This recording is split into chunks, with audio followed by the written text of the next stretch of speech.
All right, yeah, that's right, baby. Got your little garlic tea there. Got my garlic tea. Fuck yeah! Wait, why are you drinking garlic tea? It's actually a combination of garlic, cayenne pepper, lemon peels, and ginger and water. Because it's a good combination. It's a preventative. Preventive for what? Just in case, because I have to travel. Whenever I travel, I make sure I take preventative so I don't get sick. Oh, say a word. Yeah, I feel like because by the way, welcome to the Stupid Neema podcast. We just started raw, you know. Yeah, we started raw on this podcast. Yeah, that's nice. Like raw garlic. Yeah, no condom, raw. That's it, baby. Got it. We raw dog this tea. That's right. Absolutely.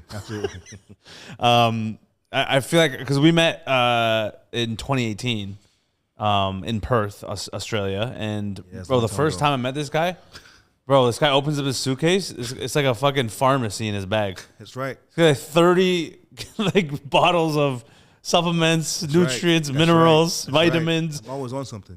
Fucking leaves. Yeah, man. I don't know what the hell you were on, but you know what? Because a long time ago, I used to do a lot of hard drugs.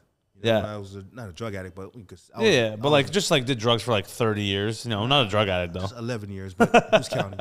And then what kinds? What kinds, if you don't mind? It was coke. It was meth. It was ecstasy. Holy fuck, dude! You did meth? Yeah. No. Yeah. What? How did you even get? Oh, was it? It wasn't here though. No, it was in U.S. No, it was in the U.S. You were okay. Good. All right. When you're touring, all that shit comes to you easily for free. Well, true, because you toured with Pablo Francisco. Was that during that time? Yeah, it was that time, but it wasn't his fault. It was my decision. I'm just saying, because it's more accessible when you have like all that attention and like fame and stuff around you, right? Like, yeah, and people, it was like the Hollywood party lifestyle. Wow, that's crazy. Yeah, and was it like? Well, obviously, it doesn't help that fucking you grew up in Miami, right? Because that's like the hub for. That's what I am. Miami taught me that they have the best coke. Because I'm like, hey, because like it's right there off the ship. So that's crazy. Yeah, it was way more accessible than it is probably now. Oh, absolutely. Or maybe it's vice versa now. I don't know. If you're looking for it, you'll find it. Yeah, 100%. You know what I'm saying? You'll find especially it. in Miami. You'll find it. You'll find it. Right. I just I lived that life. I had that. I experienced it. I'm sober now. So, I'm an extreme person. There's no middle ground for me. I'm either really healthy or really fucked up. So I'm doing I'm doing a really healthy way. Right. And hopefully, we're all gonna die one day, but fuck it, I might as well just fucking try to make these last couple of years. The last couple of years, bro, you're like 38. I'm 45, nigga. You're not 45. I'm 45. I'll be 46 this month. I mean, not this month, this year. Wait, when's your birthday? August 16, 1978. I'll be 46. I'll be 46 this August. August 16th? Yep. August 16th. What's your sign? Leo. Oh, that's why we get along. Are you Leo? No, I'm fucking. He's like, hey, you're compatible with my own sign? Oh, they're Capricorn? No, Sagittarius. Are they? I always get along with Leos. Really? To be honest, they're good friends. They're always like, I always had good friends, or like we always just vibed. Yeah. Really? Yeah, that's why we get along. I heard Capricorns and Leos get along very well. Well, yeah, I'm saying like it's not limited to, but I'm just saying. Yeah, I didn't know that. I mean, I don't know. It's fucking. I don't know if it's all even true or not, but like. Maybe you like Leos and Leos don't like you because I got a feeling that's what's happening right now. Get the fuck off my podcast. Get the fuck off my podcast, nigga. Yeah, no, we get along pretty well. We fucking from the day we met, bro. I swear we clicked, man. Yeah, man. Because I think it's partly because we're from the same soil, like North America. Yeah. Like, you're in U.S., I'm Canada, and yeah. We just kind of get our humor, Yes. We get that. We're the same kind of humor in a way. We have that energy animation type humor. We don't like to stand still and be mundane and we're monotone. jittery. We're jittery and crackheads. Yeah, pretty much. Yeah, we have that. We have the energy. Like your comedy style is energetic. I didn't realize your comedy style was so energetic until I've been here for a while and you came back. Yeah, this past month. Yeah, I started to do a show at my room, Funny Near the Brunny in Brunswick. Every Monday, yeah, and shout out to the Brunswick. And I saw you. I'm like, oh yeah, this is. It's always refreshing to watch comedy from internationals because I'm here for so long. I'm almost a local, but I am. You are a local, so I'm like absorbed into like the comedy world, right. And the comedy that I have to see that you did is on television because it's outside. Yeah. In America or Canada, whatever it is. So I'm like, oh, that's what it's about. Every time an international act comes down, I go, oh, I kind of remember a piece of myself. Right, yeah. Because being here has calmed me down a lot, but I'm still animated. Yeah, well, people don't know, you moved here to Australia. Yeah. Melbourne specifically? I moved to Melbourne specifically. Yeah. When was this? 2000. Well, before I got deported, I tried moving here 2000 and. Wait, you got deported? Yeah, you know that, right?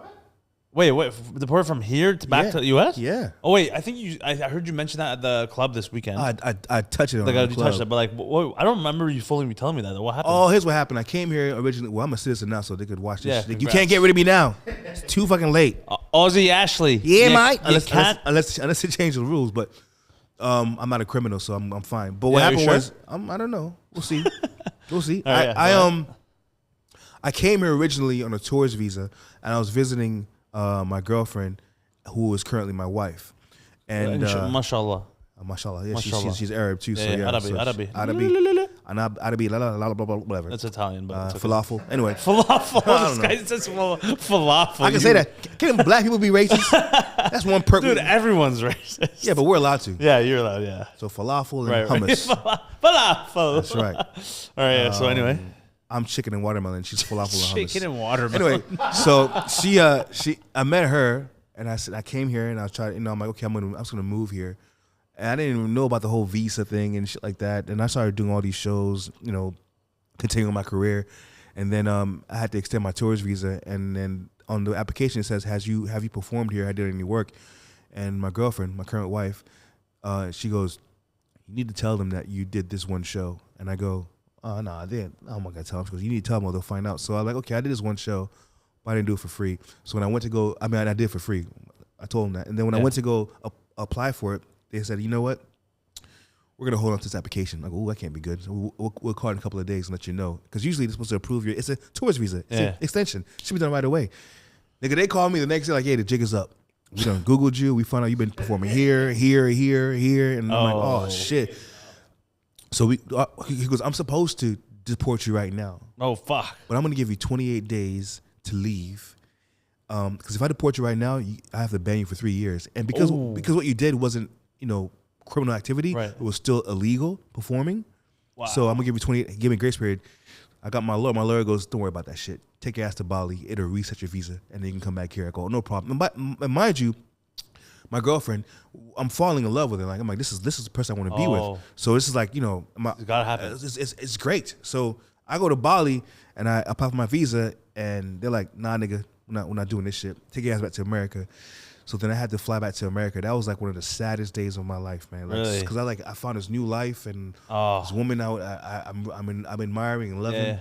So then I left, and then they said the reason that they caught me because somebody had blogged about me, and they went online. Someone said it's an American comedian. So then, what the fuck? Yeah, I came back, and they're like, anyway. Long story short, 9 months later, I was like, I kept trying to apply. They kept telling me no. I kept trying to apply. They kept telling me no. And then I did something that my friends told me to do. I fasted and I prayed for 3 days, meaning I didn't do anything but eat. I didn't do anything but drink water. I went to my mom's house in Miami, and I stayed there, and I just prayed every day. Because I was like trying to get back, and I kept getting denied. I kept getting denied over and over again, and then finally, after that fast and prayer, after the third day, that weekend, that Monday, I got a call from immigration saying you can come back. Oh wow. My brother-in-law was like, yeah, I'm gonna buy you a ticket. Oh wow. Everything just fell into place. Your brother-in-law, like your wife right now? No. Oh, not that one. The one the one that's married to my sister. He's a doctor. She's a doctor too. Oh, married to your sister. Okay. Yeah. Oh, he was like, okay. I said, I need a one-way ticket. He goes, you sure you don't want a round trip? I go, no, one-way ticket to Australia. Wow, really? He goes, boom, man, got it. And everything just fell into place. And everything that I fasted for till this day, I fasted for to be successful, have a successful trip. And every year has been more and more and more. Ever been for 10 years, has been more success, more success. And so that's how I know God is real. But wow. Or you call it the universe, whatever it is. I don't want to preach. Yeah, the universe. Universe, bitch. Universe, bitch. More life. Wait, so you fasted because it was a religious thing, or? Yeah, I grew up Seventh Adventist. No. My wife is Muslim. So but you're not Muslim. Look, I follow. I'm Muslim in a way that, because anybody who's a believer of God is Muslim. That's what they believe. Right? Is what? If you follow God, you're Muslim. That's the belief. Oh, okay. Is that a real thing? Yeah, look, I don't know how much it's going to be aired. Everything's going to be aired. Her parents know that I'm Muslim, put it that way. Oh. So we'll leave it at that. All right. That's pretty interesting. Inshallah. Yes, right. Inshallah. We keep it going. That's very interesting. So why did you want to move? Aside from because you met your wife. What's her name, by the way? Her first name? A. We'll call her A. A? Yeah, we'll call her A. Fucking Aliyah or some shit? Yeah. So you wanted to move back to Australia. You were so adamant on it because of her or because of the comedy? Look, man, I've been doing comedy at the time for 17 years, and I was touring, and on the tour, I wasn't... With Pablo Francisco. The legend, by the way. Legend, absolute legend. And on the tour, I just wanted to spread my... I've toured it for so long, like, people didn't even know my name. They're like, who's the black guy with Pablo? The black guy with Pablo. And I wanted, I was under his wing for so long, I wanted to spread my own wings. Right. I came here. The plan was to come here, get my girlfriend, and come back to America. I was supposed to be here for 2 weeks. Oh, you were going to take her back home. Listen, I was convinced her. She's like, come here, see what it's like first. And I came here, man. You loved it. Oh, my gosh, this is the best country in the world. Wow. It's just because there's not many people here like me. Yeah. So I get treated special every time, everywhere I go. You're comedy. Yeah, it's what it feels like. It's what it feels like. Right. There's no black people here. There is, but not really. Not Americans. Not black Americans well, doing that's comedy. For sure. There's Aboriginals here, but I'm talking African Americans doing comedy. That's what I'm saying, American, black people, yeah. There's none of that shit. Yeah. There's none of that. Even Africans, there's not that many in Melbourne. Oh, there is. But not as much as Perth. You go to Perth, it's way more over there. Oh no, I think there is. I think you just have. I just haven't seen them. Yeah, honestly, all I've seen since I've lived here is fucking Asians, Indians, and white people. And no Persians. I don't see any. And the Wogs. And the Wogs, yeah. That's Greeks Persians. Yeah, Greeks.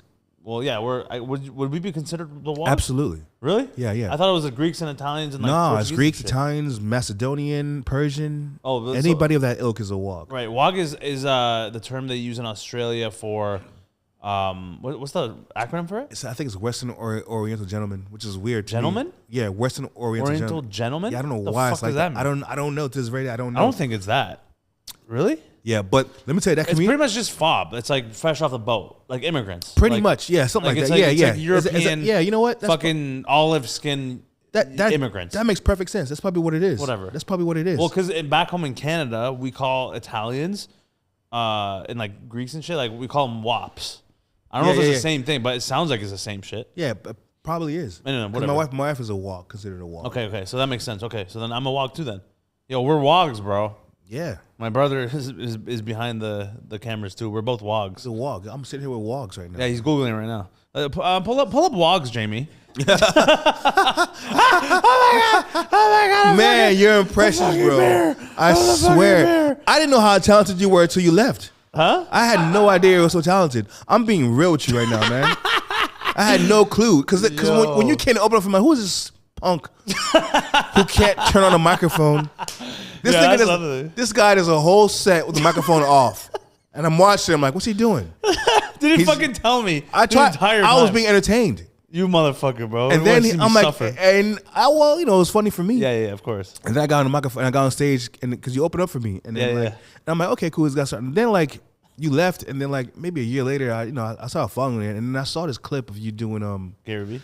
No, not Gary. The cook. Gordon Ramsay. Gordon Ramsay. Yeah. I'm like, fuck off. That shit was fucking hilarious. Yeah. And then I went to I'm like, damn, this nigga's fucking hilarious. And that's how I go through. I'm like, yo, that's all it's fucking with? Had no clue. This guy kept turning on the microphone, but he's so fucking talented. Then I started seeing all the impressions. Yeah. And the shit was genuinely I've saved a lot of your clips, man. Sick. Yeah, thanks, just man. so funny. That's great. I appreciate that. It's honestly. just you're so funny, dude. Damn. You're such a funny, like a gut busting funny wow, guy. Shit, man. That means a lot, man. Honestly, I appreciate serious, it. Coming from you, bro. This guy's hilarious, man. Yeah. I said this. I always, man. When we were that whole month together, we were just doing shows and stuff like that. It's always such a fucking blast.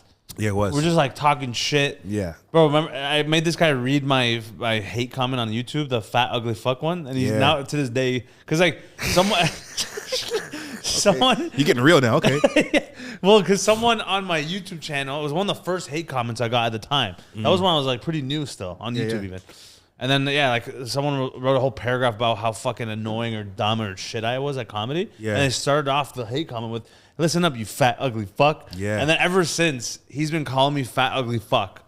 Because that's just how we roll. I give it an acronym, FUF. Yeah, FUF. Yeah, FUF. Fat, like literally messages me on the messenger. Yo, you fat ugly fuck. Like, what are you? Yeah. You know what I'm saying? Like, well, I started doing the acronyms because like I'll put it in the comment section. Right. So you don't want to get banned and shit. Yeah. No, not banned. Well, it's also so sensitive these days too. Yeah. Well, it's also a limit because like I don't want people. I want you to know what I'm saying. But you don't want. Yeah. I don't want to come across like. Of course. I don't want to give permission. And for other people to start doing it, exactly. Because that's our thing. Or you'll get blasted by my fans. Fuck your fans, huh? Fuck all your fans. All your fans are fat, ugly fucks. Matter of fact, you're a fan, ugly fucks. I found the fan, ugly fucks. I'm just kidding. I found the WOG. Yeah, what does it mean? Okay, what's WOG? Okay, so WOG as a noun in British slang is any dark-skinned person, most commonly used to refer to people of Indian, North African, Mediterranean, Middle Eastern ancestry. Oh, wow. And then WOG, also as a noun in Australian, is a person of South European, Mediterranean, Middle Eastern, or Eastern European ancestry. Yeah. No, so I'm a WOG. But you know. I'm a WOG ass bitch. There's also WOG, a polywog. A polywog? Or a sailor who has never crossed the equator, often referred to as filthy, slimy, or even dirty wogs. Jesus Christ, dude. That's hardcore. What the fuck? In England, you get canceled for saying the word wog because wog wog to them is nigger. What? Yes. No. Yes, absolutely. Like to who? If like you say wog in England, it's a totally different meaning than it is in Australia. No way. Absolutely. I know a comedian who was literally banned from coming to the country to perform because he used the term wog. What? Yeah. Who's this comic? I can't say his name. Why? Because I don't It's on the news anyway. No, it wasn't on the news. Oh, okay. But I know a comedian he can't go to England anymore because he said wog. But the thing is, he's a wog himself. He didn't know that.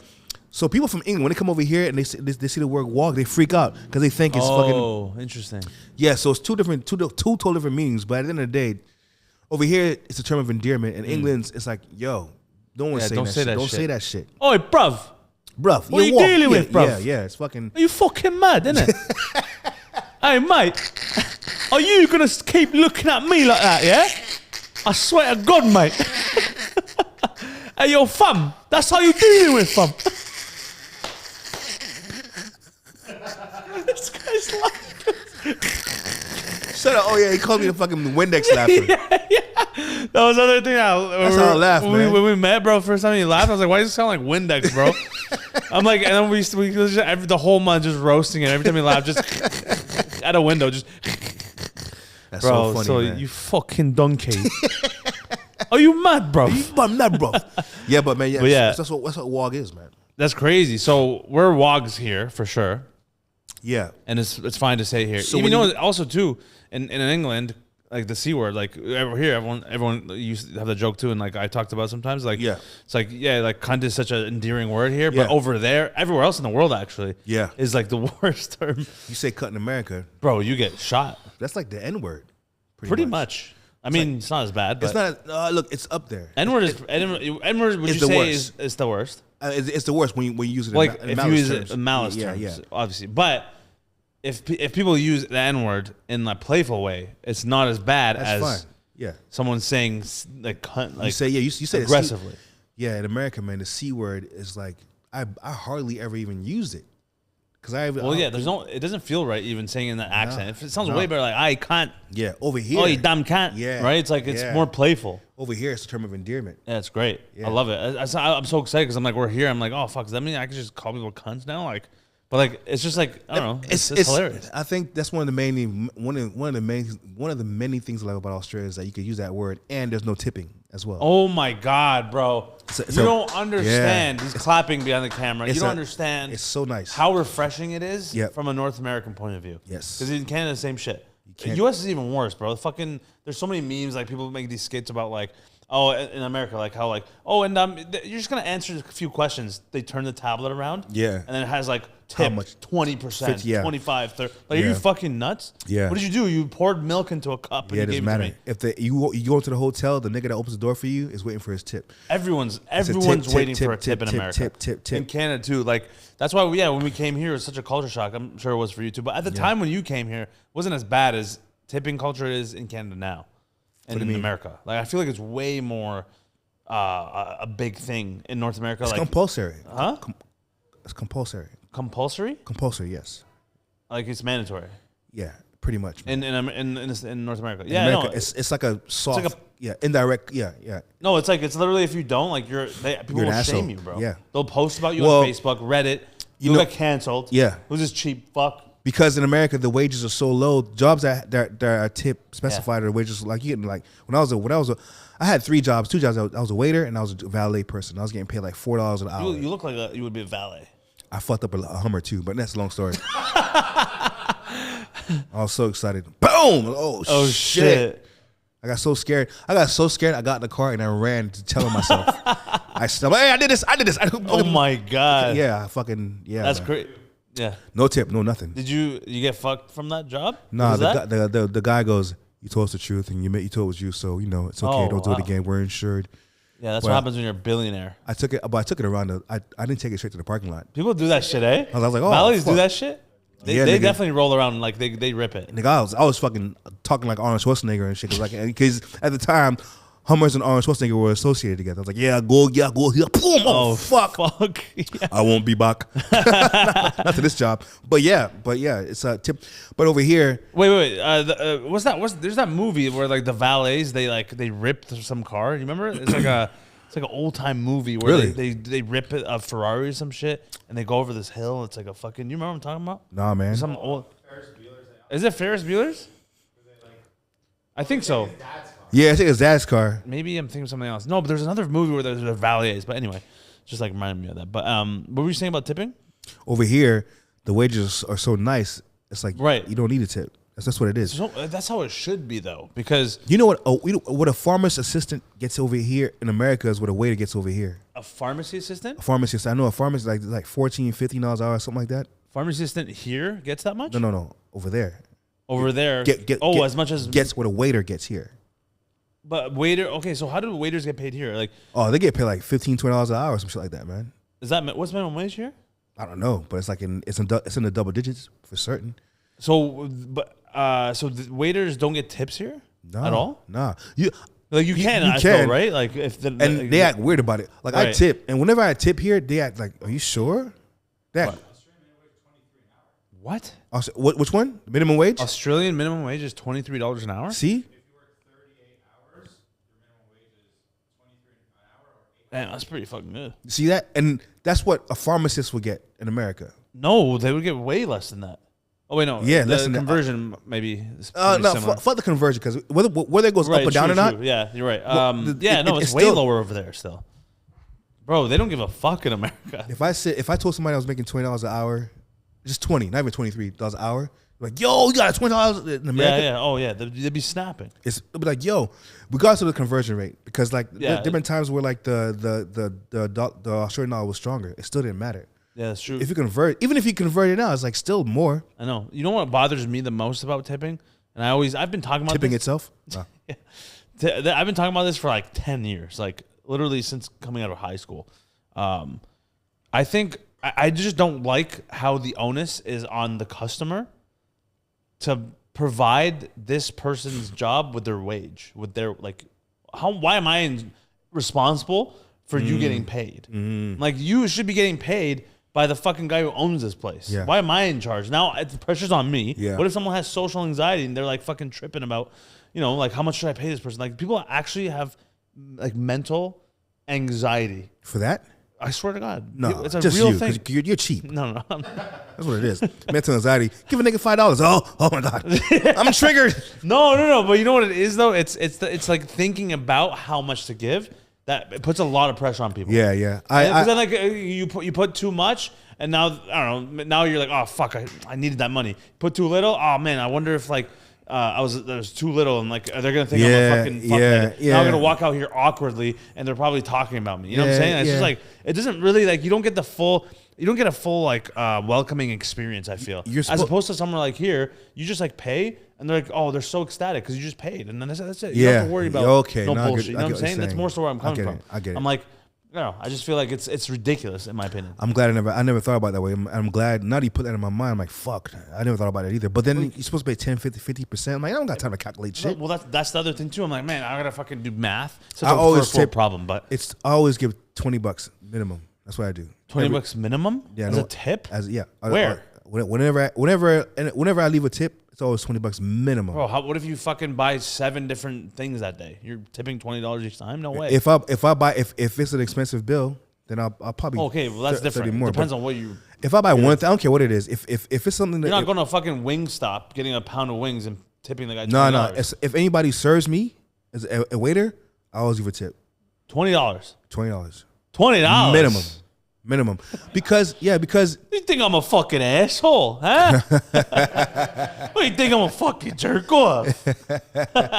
Even in America, like $20 is a big deal. Like, oh no, that's too much. No, it's not too much because $20 is a lot, man. A lot of people can't afford that shit, bro. They don't even have enough. They don't get paid enough. I never thought. I don't know. I don't think about it that way at all. I feel like how you feel is what you receive.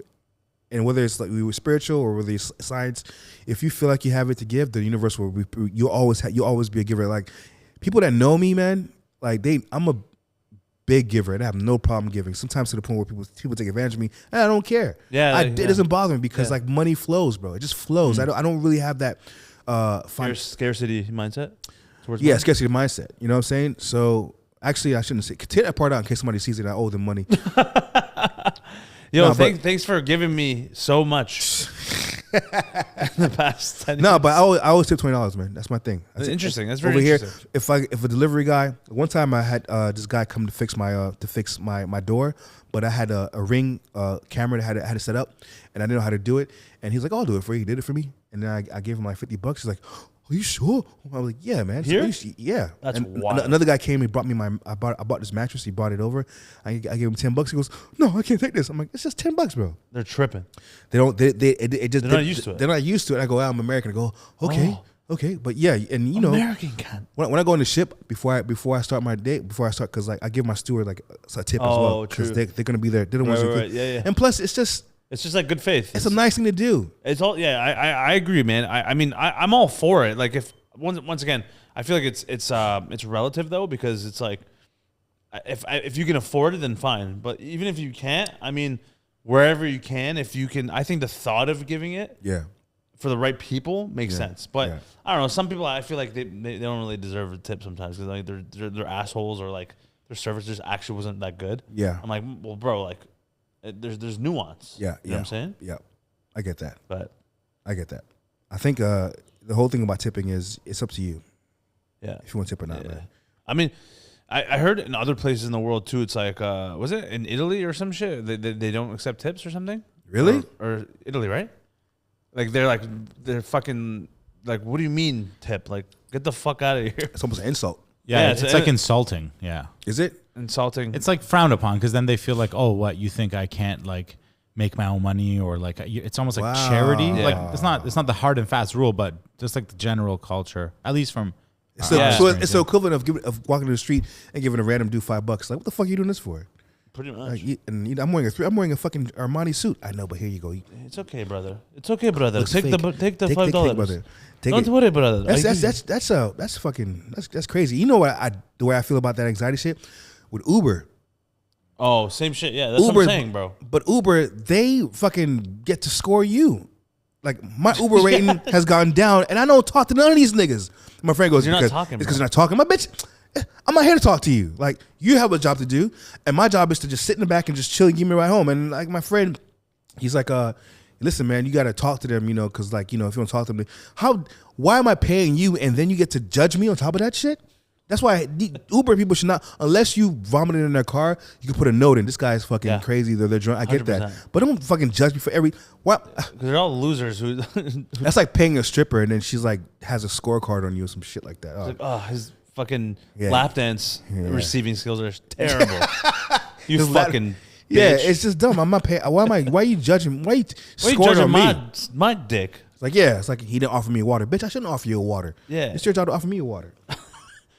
Yeah, no, I agree. Yeah, Uber's wild too, man. Fucking wait, is Uber the same thing here where in Canada it literally asks you to tip them before you they just order the thing. They just started doing that shit here. And that's scary. They do that here. Uber Eats, they just started Uber doing, Eats, yeah. I'm like, oh my gosh. 15% tip. They just started doing that shit. I'm like, brother. I'm like, my goodness. like Australia copies America in some ways, and I'm like, don't do this. When I first came here, before I got deported, there was no Halloween. Then I left and I came back. Now there's Halloween. Here? Yeah. There's no Halloween here. There's no Halloween. Really? They didn't, because it's an American thing. Oh. Halloween is about 10 years old here. Really? Yep. I was here in 2012, and then I got deported. There was no Halloween. I came back in 2014. There's Halloween. Halloween is fresh off the fucking. Wow. Really? Yeah. What did they do before? They didn't celebrate it. It was an American thing to them. They're just always at the no beach. trick or treating, none of that shit. And then they picked up on it. Everyone's in a bikini. That's why. Yeah. And Black Friday's new too. Oh, really? Yeah. Well, because you came. Yeah. Well, yeah. I came on a Friday. Well, yeah. That's Friday. It's Friday. We're gonna get high. You got a tip. Yeah. But yeah, man.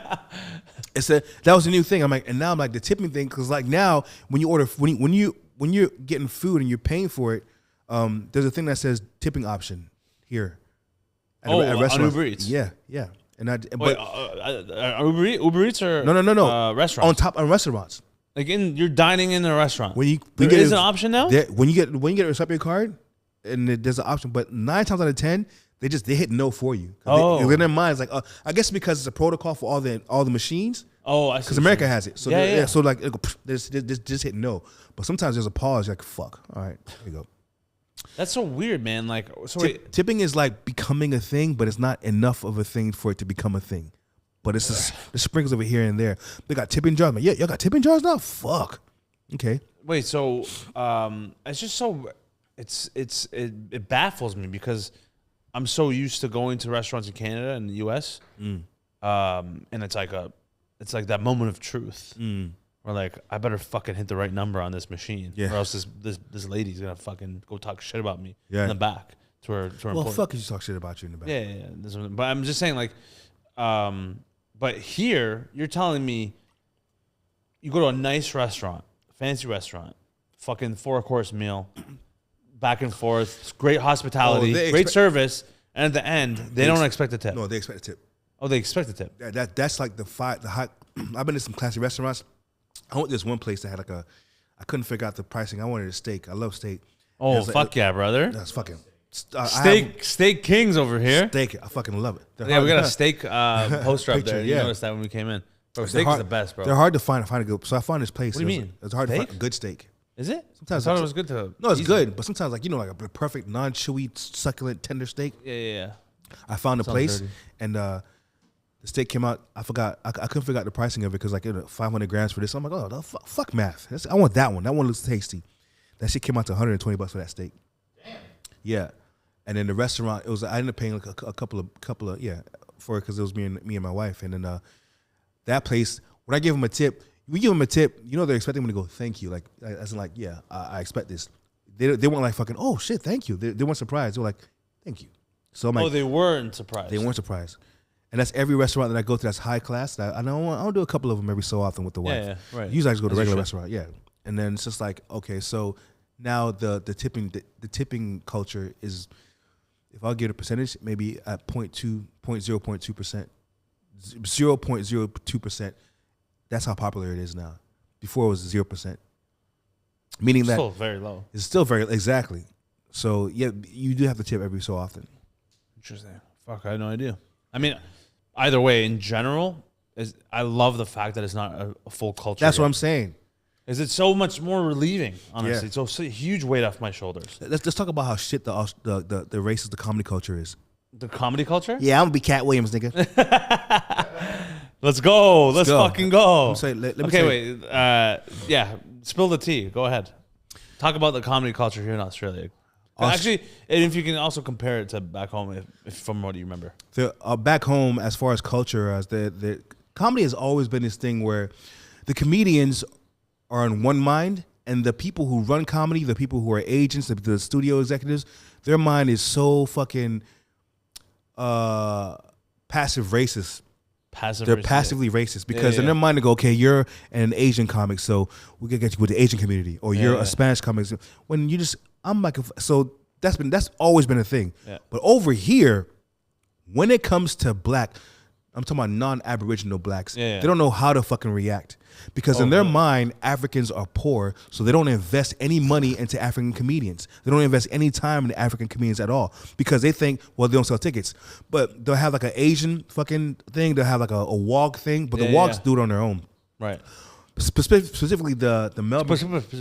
Specifically Porky pig. That's all, folks. That's what it is. I'm hunting wabbits. No, but listen, it's really what I noticed is if you're a African black comic in Australia, you gotta do it on your own.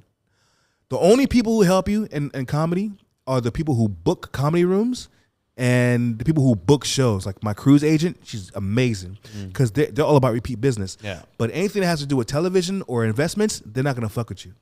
Really? Yeah, absolutely. Why? Because okay, name me one famous African comic here in Australia. But then again, you couldn't name me white ones either because you haven't been here that long. Yeah, I mean, I just know there are none. I know there's a lot of white, of course, like famous ones. Obviously. And it's not the comedian's fault. It's the industry for thinking you're a black comic, so we can only promote you in front of black people. Oh, but then again, black people don't buy tickets, so why would we bother with you? That's how they think. That's bullshit because everyone fucking hears it says they're all woke. That's the like, thing. You guys are all fucking liars. That's the thing. They're woke racists. Yeah, you fucking liars. They'll be the first ones to go, you know what? Oh, I'm against bullying. I'm all about inclusivity. Niggas, nah. That's how they are. That's how they are. Yeah, literally. They don't know how to. They don't know. And this is the industry, not the comedians, not the. No, it's the people too. Not the bookers. I'm talking about the agencies. Yeah, the people. main ones, the television programs. Right. They don't give a fuck about black people. It's also the fucking woke people that are regular humans. They don't give a fuck. They don't. That's all fake bullshit. They want to pat on the back. They want to pat themselves on the shoulder, and they want to tell you, oh, they're not racist.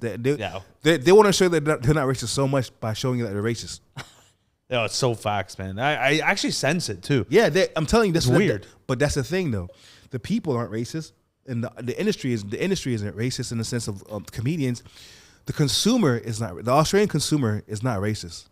It's the Australian studio execs and the ones who they're the racist ones, and they're not in a malicious way. They just figure it out.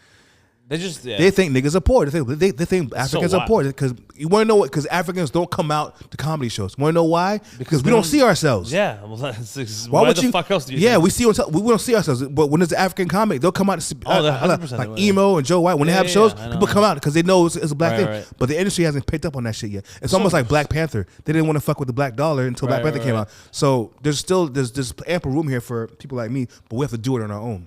I mean, there's also something to say about doing it on your own. I'm all for that because even you're the king of that shit. Well, I mean, I wouldn't say king, but something along the lines of like I never got love from the industry either back home in Canada. Yeah. So I was like, we gotta take this into our own hands. Yeah. And create our own opportunities, create our own billboard as we talk about, and it's like that. If we have to go that route, then it is what it is. But it's also in a way better than staying in the industry and like trying to like fucking suck dick. That's just to get on. That's TV the thing I noticed too. Your freedom is so you have freedom when you're independent on your own. Exactly. Independent is the way to go. It's just a lot of work. Oh, it's so much better. Yeah, because it's worth it. It's worth it. Like when I first came, I'm like, I'm gonna get with this agency and I could just sit back and just.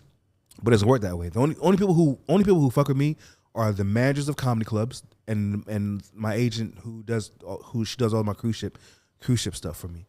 And because it's immediate business. It's like, they run a business and the people come to that venue and people want to come back, so they need that venue to look good. So they'll book you. Right. And there's not a racist bone in them. They don't give a fuck. Are you funny? Come on through. That's how it should be. That's how it should be. With the television, based on merit. Yeah.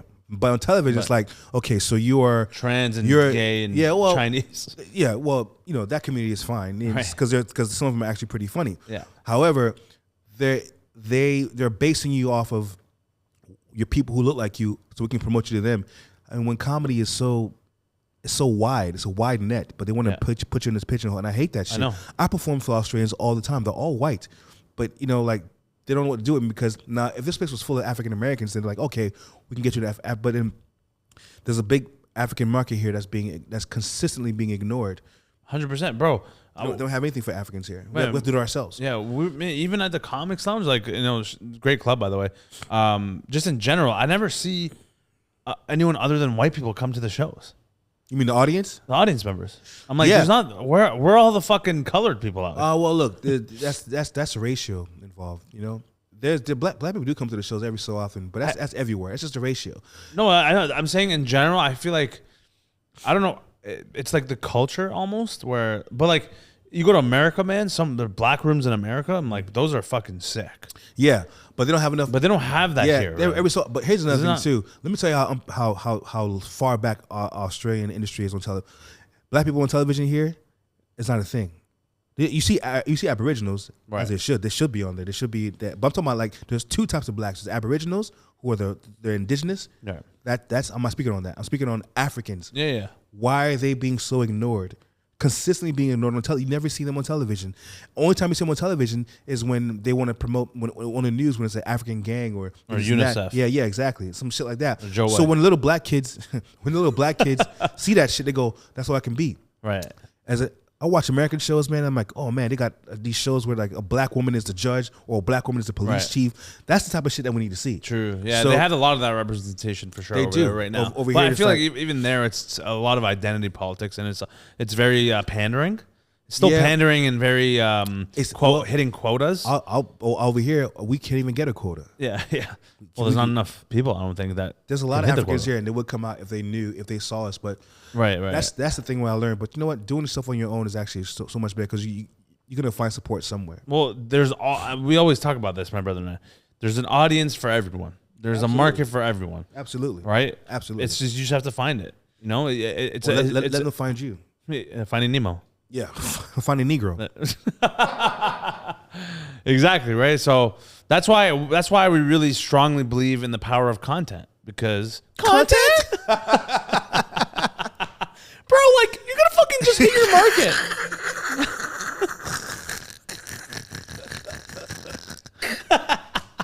My man, like you like fucking Windex? This guy. That's so funny, dude. That's just so funny, man. It's just I don't know what it is. It's fucking perspective, bro. Say blueberries. Blueberries?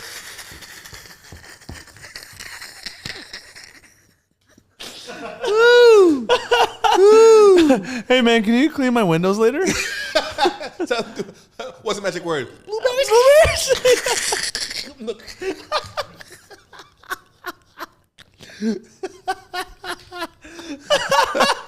Bro, you gotta get the fucking black market. So fucking funny, man. Oh man, you're so talented, man. Bro. You're so Thanks, fucking talented, man. I appreciate that. Yeah. But you gotta do shit on your own, man. Yeah, you gotta do shit on your own. That's why it's good. That's why it's good that you're here and you're fucking obviously killing the scene all over Australia here. And there's no other black comedians here at all, like that are American black. I know, or like even Canadian. There's probably I don't know any black American comedians. I know one, but he doesn't really do comedy. He more like runs his own thing. That's pretty wild. Yeah, but that's great though, and that's the thing. I'm like, you guys are missing out. Here's what pisses me off. They go, you know what? Ashley might be too old, and I go, okay, cool. So we want younger comics, this and that. Yeah, because you're old as fuck. Yeah, well, I'm 45, but here's the thing: these young white comedians, when they want to get cool, they take our fucking lingo. They want to sound like they take all everything that's cool is dominated by black Americans. Yeah, they always copy us to be cool. For sure. So they always take our shit, and then give it to and then they give it to them, and then so I'm like, all these young acts, whenever they try to be cool, they sound like African Americans. We are the epitome of cool. So we're hip. We control the narrative of what's cool. The fact that you just said hip makes you so uncool. This makes me pretty old. We're hip. Jive turkey. Hippity hoppity. But so they'll. Wait, what's the slang that people use here? White guy. Man, everything that from dabbing to everything. Everything. American shit. Yeah, exactly. They take that. I'm like, so you have an African American here. You got the fucking cow here, but you rather fucking moo. Yeah, so it's so that pisses me off when I go. You know what? There's an opportunity here because there's no one like me here. So I know what my value is. So I'm putting myself on. That's it, man. I mean, it's pretty interesting though. There should be. I'm surprised there's not more people that make this move to here because even for us, like it's a long ass flight. Huh? It's a long ass flight. Oh, that's true. And apparently, black people hate flying long flights. I can't stand that. My flights. I have a fear. You don't of like it, flying. right? No. Yeah, you don't like flying either. No. Right. Yeah. And I fly all the time. I'm flying. I fly almost every other week. That's crazy. And it's just a fucking. Bro, you ever get anxiety when it starts to shake a little bit? All the time. I'm fucking tripping, bro. All the this time. guy's like, he's like, it's soothing. Yeah. I'm like, are you fucked? You people are weird. Fucking wog. Yeah, no, it's not a walk thing. This is weird. Yeah. You know, my science. Well, you know what? It feels like terror. Yeah, literally.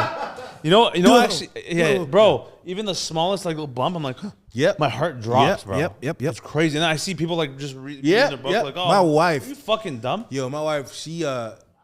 My wife. Very nice. I remember one time we were flying. We fly a couple of times a year. Yeah. And the plane was rocking it, and she's eating like. I'm like, yeah. What was she eating? Hummus? Nah, falafels. But she was eating, and then sometimes like she'll when I have to sit by the window. I want to see the window. Oh yeah. Right, okay, right. That's what's that. Right. And she'll talk to me. Go, shh! Don't talk to me. We might crash. I know. When they come so at, do you want Coke? You want? Bitch, leave me alone. Like, shut up! I'm trying to see if we're gonna survive. When people get up to go to the bathroom, I'm like, bitch, sit the fuck down. Yeah. The seatbelt sign is off, but doesn't mean you gotta be fucking sit your ass. Anything. I was like, the worst thing is when a baby's crying like, yeah. That's the sign of before death. Yeah.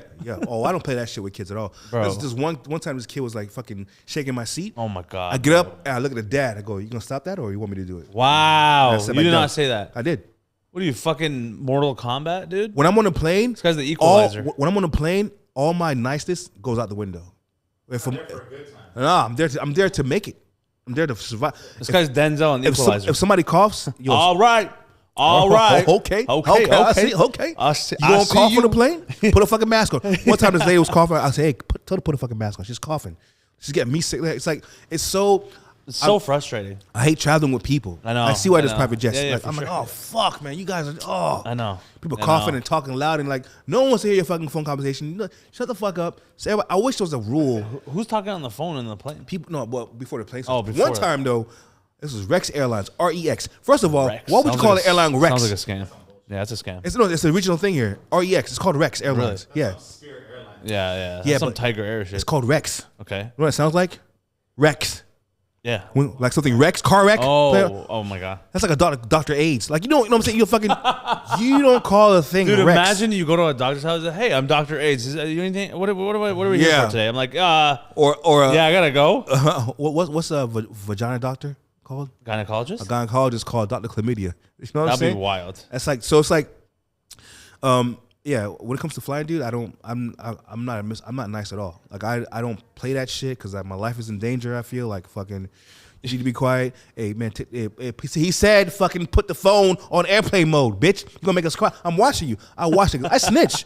Boom. Snitch. Yo, I snitch on planes, yo. Fucking snitch. Dude. I'm like, boom. Hey, Al 4C. That guy's still on his fucking. I've done that shit before, man. So petty. I snitch. I'm Larry David, mad bro. petty. I'm mad. And I don't understand why motherfuckers, when the plane lands, niggas get up. Like, where you going? What? They say 2/10 of a second. They're wasting their time. Well, it's cardio, I guess. I don't know what the fuck they're doing. Cardio. It's a mental illness. It is a mental illness. Fucking even the worst is getting up to go board the plane, and you're still standing there. Yeah. You fucking morons. That's why You gotta go to your seat anyway. Yeah. No, but here's the thing with boarding. I used to feel that way until I realized sometimes they'll run out of fucking. Oh, the carry on, and then they'll make you check your shit in. True. That's why when I fly, I always fly. I fly like priority, so I can get through. Yeah, that's smart. I mean, you guys have Nexus here? Is that Nexus? Nexus? What's that? It's like I guess it's an American thing, right? Global entry, like it's like a fast pass, like to pass all the lines in security. Oh yeah, but that's only with people who work there, or if you're a member of that airline. Oh, that's weird because we have Nexus back home. Like, were you able to use it here? Oh yeah, no, we don't have that here. True, but you can't get priority. I'm sure. I wait in the lounge, and then it's time for me to go. I get up. The best. Lounge? You chill in the lounges all the time? I always chill. I chill in the lounge, looking at everybody looking at me. Because I just black. Yeah, that's what it is. Fucking black guy. That's what it is. And I'm worried. I'm just like this. I'm like, but sometimes, they don't really look at me. Maybe it's in my mind, but I do feel like, they definitely do, bro. Aussies are a little racist, but low key. I don't think Aussies are. I don't think Australians are racist. I think the industry is racist.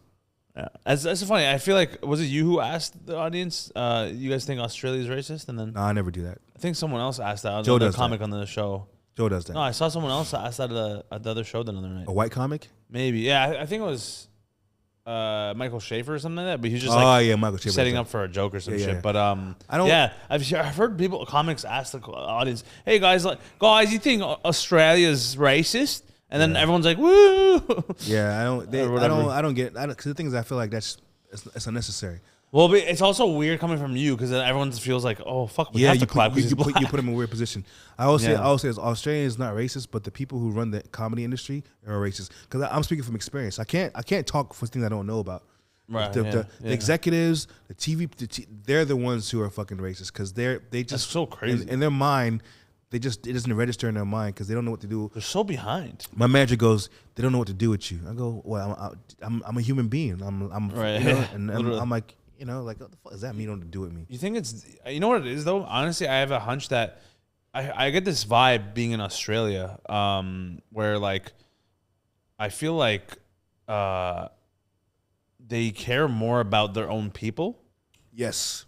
Like Aussies. Yes. Like if you're Aussie, they only will promote not promote you. They'll only like kind of do Aussie shit. Like they don't care at all, especially if you're an out of towner. Yes. Yes. That's but so specifically to the comedy industry, already they don't give a fuck. Yes. But yes. In general, like they just want to do Aussie ads, Aussie people fucking doing things. Like you're absolutely right about that. Which is it's very like they're within their own. And it's not so much race.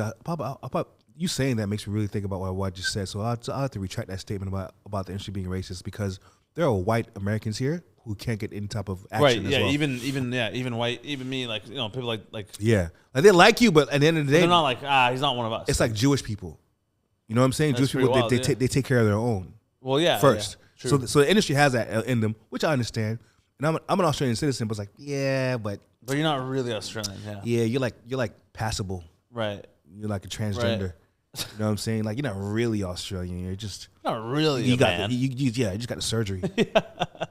You ever run into anything like that? Like when you're doing comedy, like do you ever like have people like triggered or offended at like any jokes you've made about any of that community ever? I don't make fun of that community. You don't? You stay away from it? What's the point? It's punching down. But it's only it's not like Dave Chappelle does it. When Dave Chappelle does it, he's doing it in a way that's clever. I just don't find I don't see the necessity to do that because it's just it's not your style. It's not my style, man. Like it's not. I see what you mean. I won't say punching down because like Dave Chappelle doesn't. No, I don't think it's punching down. Yeah, I don't think it's punching down. It's just more so like, is it funny? Is it funny to you? I think that's what matters the most. Is it funny to you? I don't find it if it's not. If funny, you don't find it funny, then yeah, then no, it can be funny. If someone else does it, I'll go. I'll find but it's a waste of my time of being clever.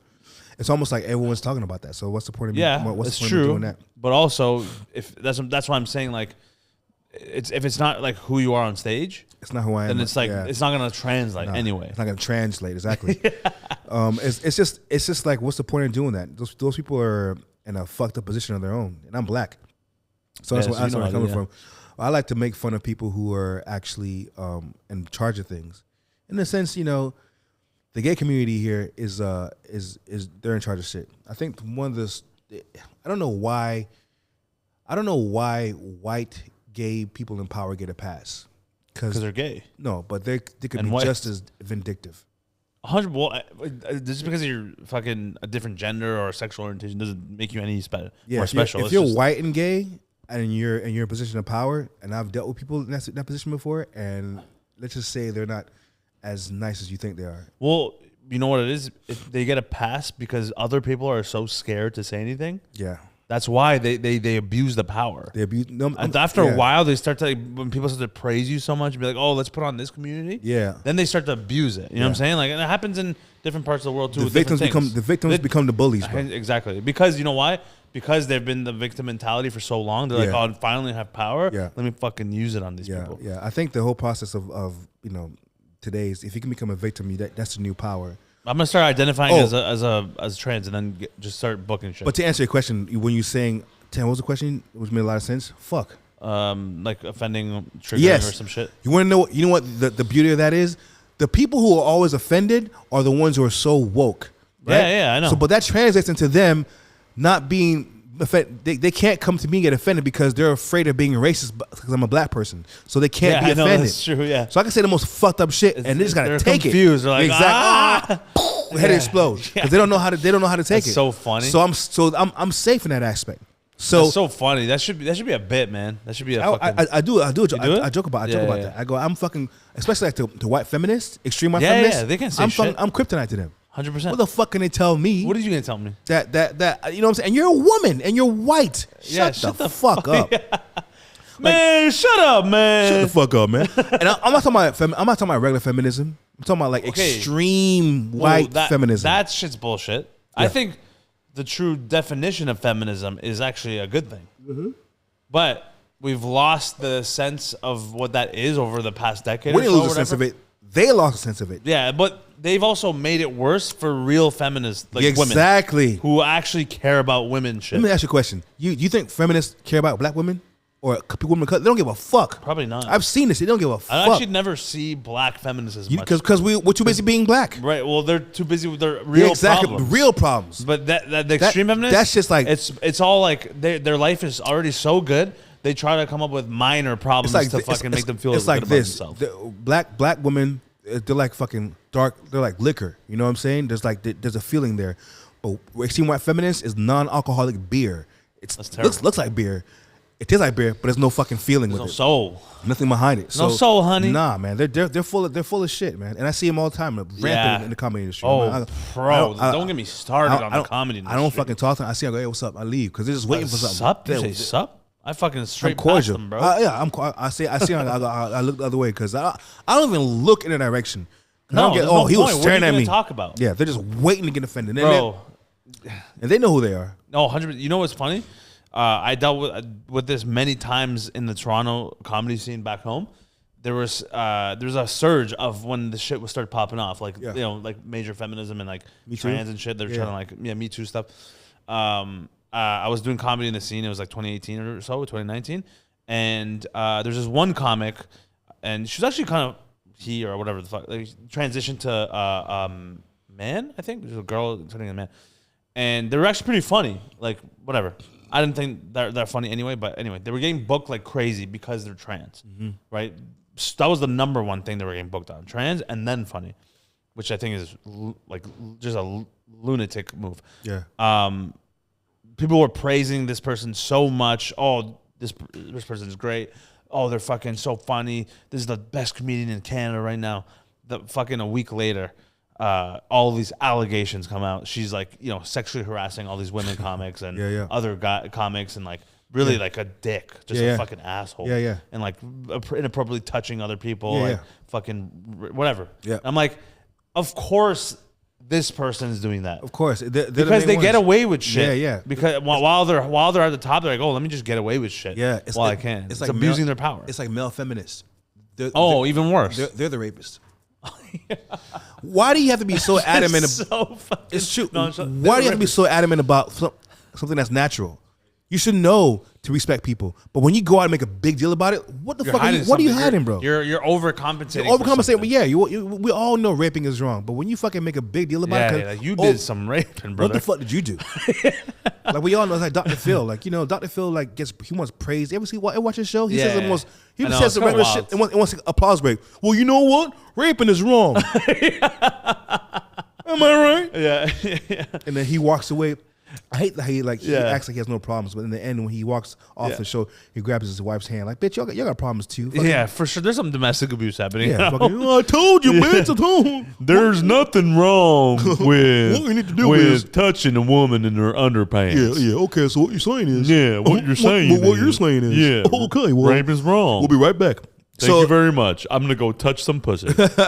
But they're compensating for that shit, man. I don't get involved in that shit. That's what I'm saying. That's something. It's like comedy cliques too, man. Be like mindful of that shit, man. That's exactly what I've seen. This shit go. You know what, man? When I started 27 years ago, there was no cliques. It was niggas just trying to be funny. Yeah. Now it's just turned to a fucking high school. The popular Drama kid, class. like the person. There'll be a clique of comics. One of them gets signed. And then, like, you know, like to a big agency, everybody's like, fucking, I'm with this person. And then I'm like, no, bitch, you with that person. But what are you going to do for you?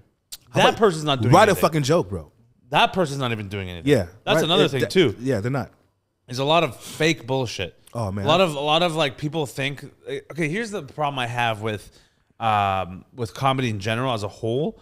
On the local open mic, amateur, intermediate level. Okay. Not like famous, like fucking, like, you know. I get it. Bill Burr, Mark Norman, like those kind of people. Yeah. The people who are trying to make it out of a local scene. Yeah. I think the problem is there's a lot of narrow-minded thinking and local-minded thinking where they box themselves into like, oh, I gotta crush just this one little scene here, like this like city with like 5 shows. Yeah. And then like, I'm the king of this town, but like there's so much more out there. You know what I'm saying? Like at least leave your city, like leave the state, like something like that, right? Travel the world, fucking do something, do different gigs. But a lot of them think like just because I'm crushing at this one place, it's not even a fucking comedy club. It's a independent room. They're like they think they're the kings of the scene, and like they make younger comedians fucking suck dick for spots. You know what I'm saying? Like not literally, but I know what you mean. Maybe there's a couple of them. I see that. I go, thank God I'm in a position where I don't have to do that shit. I see it happening, and then I see him like, this person won't let me on. I'm like, that person's a fucking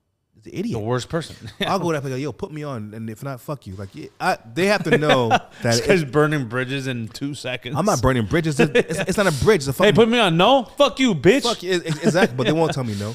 It's like because they respect my gangster. That's number one. But number two is like your what? my gangster. They know. Oh, that. Your gangster. I'm not to be fucked with. Like You gotta just pull out the voice and they'll put you on. I'm like, hey bitch, put me on, motherfucker. Put me on now. But no, I think that what happens is in these open mic scenes, whatever it is, it's a clusterfuck of like people just they're crabs in a bucket, man. All of them, and they're just they're not there to help. They're there to.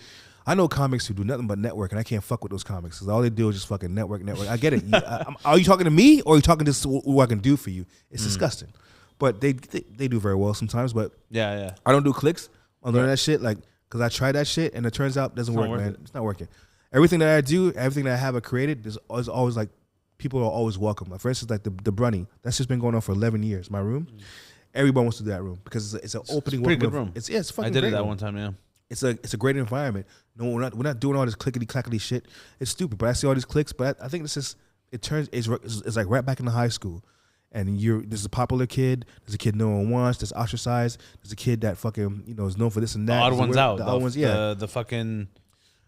I always say this: weirdos. if there's one thing that will stick, you get from this podcast. If you're a comic who's trying to do comedy, do not get involved with politics. And whenever you have a problem in comedy, whether it's with another person or whether it's fucking whatever it is, write a great joke. It'll fix everything. Because at the end of the day, we get lost in all this fucking politics, and I realize this is stand-up comedy. I know comics who get off on fucking trying to get you in trouble or try to fucking start some shit on Facebook, whatever it is, and then they go on stage and they're shit because like they can't get that feeling on stage. They get it more off stage. Yeah. And they're always starting shit offline. They're always starting some shit because I'm like, this is called stand-up comedy. This isn't stand-up gossiping. This isn't stand-up ranting. This is stand-up comedy. This is you're missing the comedy part, and it's just so infiltrated. It's fucking you're losing the whole point of the game, man. Like I'm an OG in this business, man. Like there are a lot of us who we understand this is comedy. This is not like at the end of the day, all that gossiping is not gonna help you on stage. All your friends or your cliques, they can't help you on stage, and all that fucking circle jerking. One thing I really hate, one thing that pisses me off is like when I'm doing a show and like there's a bunch of comics in the back and there's a comic that they get along with and they're fake laughing and they're making a big deal. I'm like, shut the fuck up. It's not even that funny. It's like, hey, I'm laughing at your shit. Remember, I'm laughing at your shit. Please book me, okay? That's what it's like. Yeah. It's like, dude, it's not so disingenuous. Like, it's sad you got to do that shit, man. That's so true. I've seen that so many times myself. Like I'll do it too, but I think it's funny. It's funny. But hey, so you laughed a bunch of times when I was on stage that night. You fucking fake laughing, or? I mean, I'm trying to get on this podcast, and it worked. It worked. Yeah, hilarious. Ha ha. I was laughing. This is Ashley laughing. Ha ha. This is Ashley. I was making an announcement. Hear ye. Ashley is laughing at Neema's joke. Ha ha ha. Keep going. God, and then you turn around. Sick of this motherfucker, man. Fuck this nigga, man. Yeah. Oh, that's funny, man. Yeah, no, it's I've seen it all too well myself, bro. The fucking There's times when I was doing shows. I always hate this where if in like these cliques, they have their own shows that they run, right? It's circle jerk of they book their same 4 or 5 people over and over again. Yep. And I'm like, man, like I don't want to suck dick for spots, but like we got so much talent here. Yep. Why are you guys doing this? And then like you see how it is, like the whole show, like their friends are on, like, what you're talking about, like ha ha ha, right? Yeah. As soon as I go on stage or like whatever, someone that's not in their clique, Yeah. they're smashing. Yeah. They leave the room. Yep. And if they stay, they're just like talking to their friend. Like, Yeah, they're not even yeah. paying attention. Yeah, like, that's you what guys it are is. fucking losers, bro. They're intimidated. They're intimidated. They're threatened. It's, like, you it's know what I'm almost saying? like it's a compliment. It's like, oh, okay, Yeah. you're that good. Well, it's funny you say that because right now, talking about this, we know it's a compliment. But at the time, when you're more green and you're more amateur or whatever, it's like when you see that, it gets in your head, right? Because naturally, like as a comedian, I think I always say this. It's like most comedians when they're first starting too, like they have self-esteem issues. They're right? vulnerable. They're vulnerable. They're self-conscious, right? Yeah. So it's like at the time, I've had that many times where I'm on stage and like I'm doing pretty well, but then I see these couple guys in the back and they're just talking to each other and not paying attention to me killing. Yeah. And it sometimes gets in my head. I'm like, oh, you fucking bitches, bro. Like, why? Like, why? As soon as I'm on stage, you do that. The rest of the show, you're paying attention. Yeah. So I'm like, you guys are. It's like a fucking tactic almost. You know what it is? They're just so intimidated. They don't want you to. They go, fuck. If this guy comes on board, I'm fucked. So what they'll do is they'll befriend shittier comics so they can keep control. Oh man, that's and classic. That happens on every level. They know this guy's that fucking good. He doesn't need my help, but I'm not gonna do anything to help him. I'm not gonna stop him, but I'm not gonna help him. Whereas this comic here is not as good as me. I can control him, so I'll befriend him, and then that's how these cliques form. And so when you're that dynamic, they're scared of you. And I go through that here. There's comics who just won't fuck with me. Be like, hey, how are you? I'm like, hey, That's so weird. You know what bro. time it is I when you hate see me. that. But there's comics so that I see, I go wild. fucking, because not a lot of comics here really like. You see a comic go, fuck, he's on tonight or she's on tonight. Man, that motherfucker's a killer. I gotta bring my A game on. But that rarely happens because there's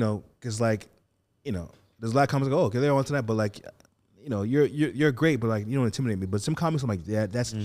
But I'm inspired by that. I go, fuck, this motherfucker's good. And there comics, it can be a comment I don't like, but I don't like this person off stage. Right, but they're funny, yeah. But on stage, this motherfucker kills. Right. And I'm like, they're here, so I gotta do better. If I know they're in the audience, I don't cheat. Yeah.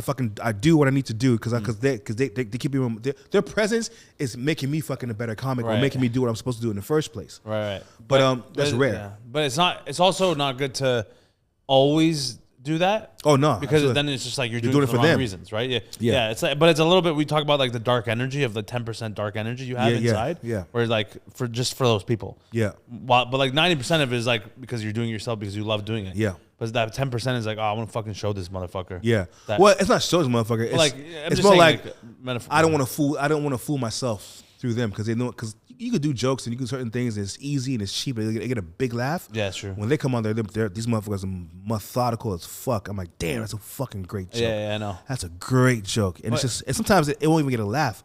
Right, like, but you know it's a good joke. You know, like that's well thought out. You know what? Something about that is, I've always thought about this too. I'm like, oh man, like fucking, like I always see comics. I'm like, damn, I'm just like, I'm not as good a writer as this person is. Yep. Their writing is so good. I just don't know if I'll ever get there. Yep. But in my head, I'm like, well, we're not supposed to be the same. Yep. Right? You have your way of jokes, and then I have my way of jokes. But like, I think that at the end of the day, what really matters the most is, are you funny on stage, right? Yep. Because if, like you said, like you do an easy joke and big laugh versus a really well-written joke and get a big laugh, who cares? You both just got big laughs. Yeah. I think that's truly the essence of what stand-up is like, as long as you can fucking get big laughs, I think that's what really matters. Yeah, but is it a dirty laugh or a clean laugh? That's what matters. Well, I don't know. I mean, I think funny is funny. Like, I don't mean whatever works. I don't mean dirty joke or clean joke. I mean, yeah, I know what you mean. What if like it's a cheap joke or if it's a something? stolen joke? Okay, That's aside dirty. from shit like that, obviously, but I'm saying like just in general, it's like, for example, like me doing an act out and I get a huge laugh. Oh, that's great. But then some guy just saying a line and it's funny. That's equal. I think they're equally funny Absolutely. in their own way, and Absolutely. I think it's absolutely. But sometimes when you're like, I look at Trevor Noah, right? That's intelligent comedy. Right. Every time, and when I see him, I That's go, what I'm "Fuck, that's Yeah. Jesus Christ." What but am I then doing? he doesn't have act outs. Yeah, he does. Well, okay, but not as good as some other comics I know. Yeah, You know what I'm saying? But he's the whole package. Yeah. I feel like, I look at these comics, go, man, fuck it, that's intimidating to watch because I go, fuck, that's fucking great. Then you see comics, but 90% of them like, oh, what the fuck is this? Or that's all right. But then there's like 10% that the fucking elite fucking like styles. Like Jesus Christ, these motherfuckers are just killers. Well, they just have it, right? They have the whole package. I watched fucking Ali Sadiq. Oh man, he's great. I watched Great storyteller. I watched I I watched his I watched last night like 2 in the morning. I watched his domino effect shit. The on Netflix? Whew, nah, he's not even on Netflix. He does. I'm on YouTube. Oh, really? Yeah. 11 million views in 1 year. Oh, damn. And I watched the whole thing. I'm like, this He's is great, probably bro. one of the most. And then he has a domino effect too. I started watching. I'm like, you know what? I can't watch it now because what I went through is way too much. Like, Yeah. I'm still feeling. I watched it. I'm like, So impressive, yeah. what the fuck is this guy doing? I'll never be that. He's on one. He's just this nigga's just fucking. And he just created his own. I know. Genre. He just I don't know. I still can't find the words to describe. Yeah. This I know motherfucker. what you mean, man.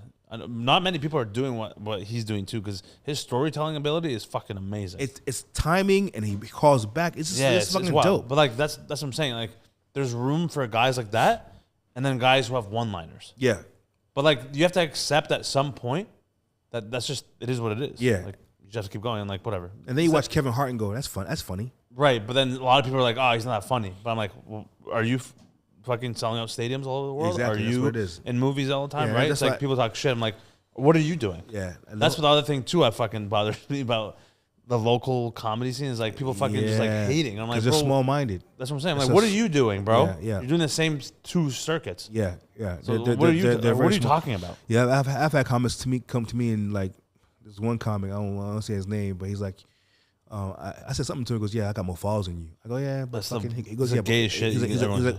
when I get to your race, I'll be really good. I have more followers than you. You got more followers than me. I don't get it. Are we in the same tax bracket though through comedy? Man, shut the fuck up. Like, Pretty much. You saying that right now, I'm like, that's like I'm trying to imagine me saying that to you, but like What's I that would mean? never do that. Or was it me? And when I It's see, such a weird thing to say. I'm like, I'll do it if someone's like testing you. testing me and like Yeah. they keep fucking trying to like fuck with me. Like that's when I'll be like, all right, man, listen Yeah. up, bitch. Yeah. But like the fact that off the bat you just said that is He's I'm like, yeah, wild, get man. more but they're young, and again, I'm like, oh, you don't They're understand. getting humbled, yeah. They're getting humbled. Yeah, but for me, but when you said, I go, oh, I get it. So this is what you think this is about followers, and then you want to sell tickets, but then It is about it a little bit. yeah, you But want it's not all of you it. want to sell tickets, Because but at some point, if you sell tickets and you're shit, people are gonna not gonna start coming to your nah, shows. they'll come back. No, they won't. I've seen it. Well, I mean, then they're just delusional too. They just think this. It's not gonna be long term though. It's not gonna be sustainable long term. Oh well, good. They won't have longevity. whether it is, whether it isn't, doesn't matter to me. But when Right. don't talk shit to me about fucking you got more followers than me, so Yeah, that yeah. equates to me to like what I've done. But then again, It doesn't matter. At the end of the day, it's like you know what I realized, man.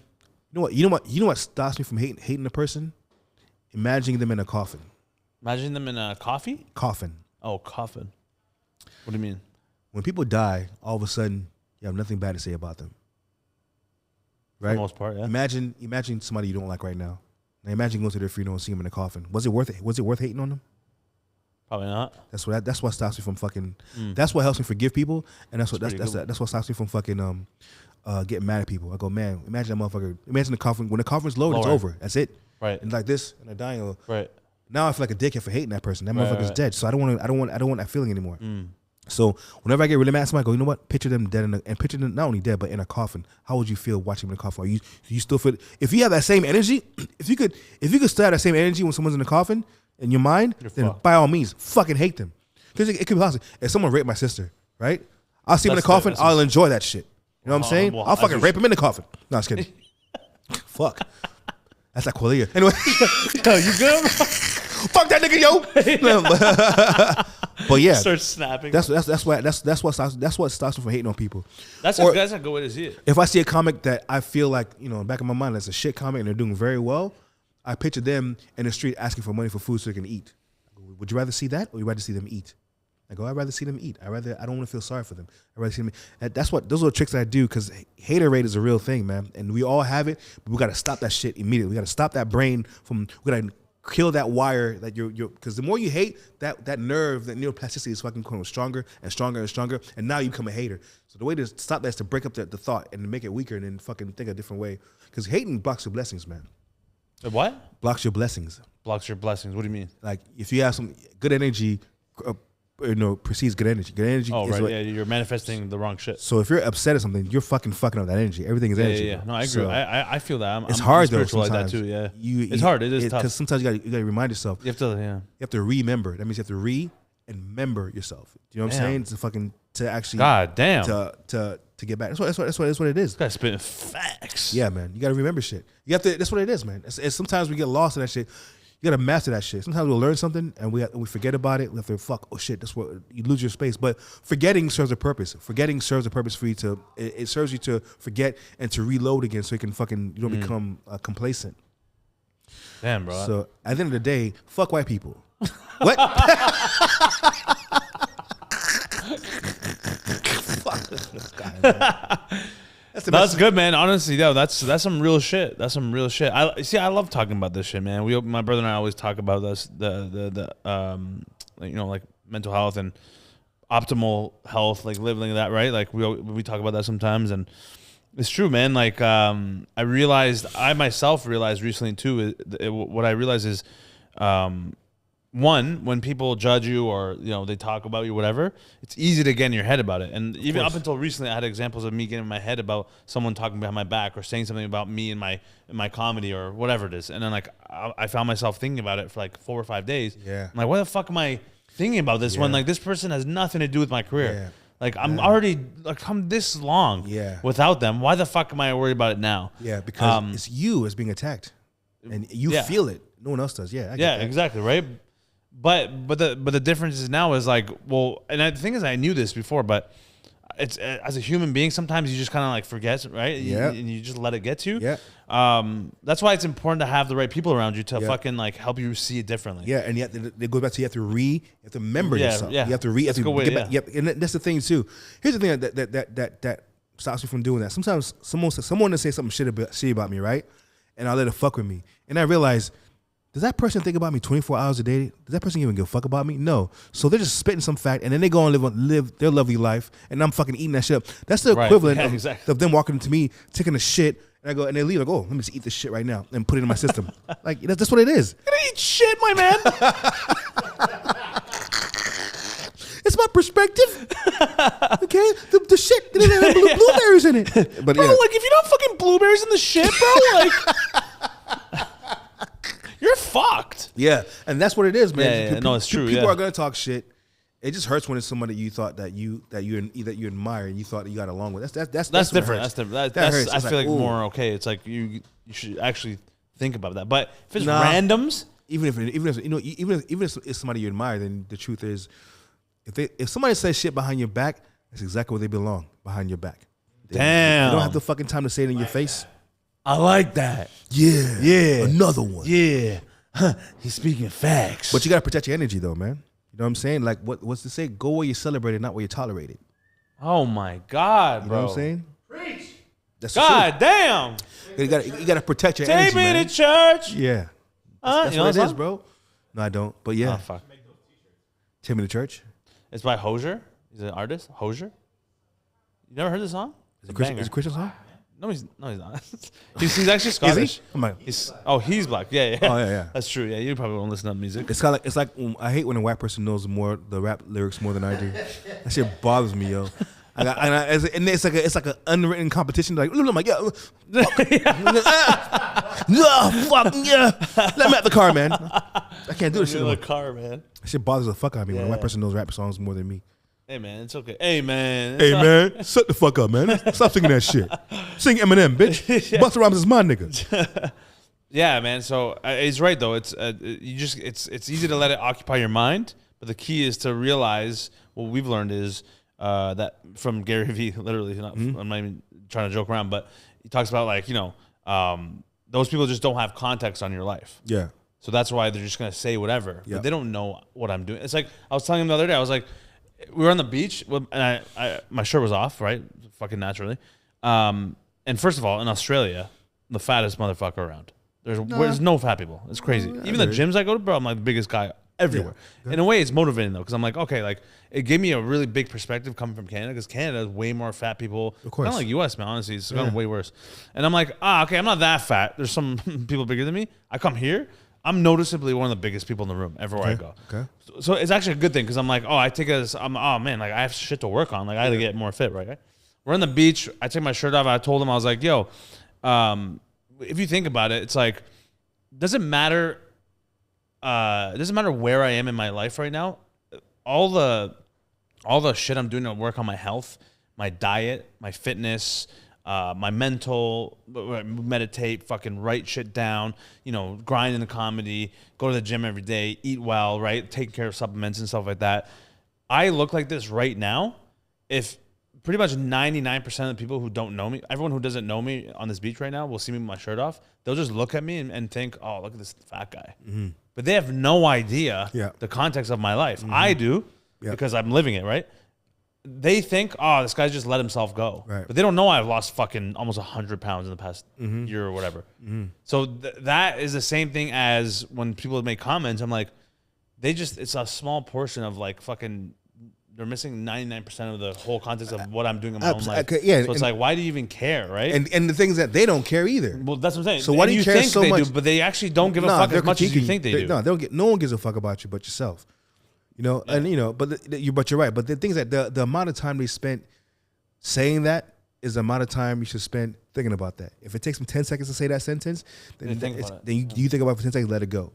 What we do is we think about this shit for days or hours, even years, because it really fuck with you. Wow. Yeah, but then again, if maybe there's a part of you that's not fixed, so maybe it's part of you you're insecure about, and it's like fucking. I like that. So son. So then that means you fix yourself on that shit. But it's hard to be when you're in the physical world. There's the flesh, and then there's the spirit.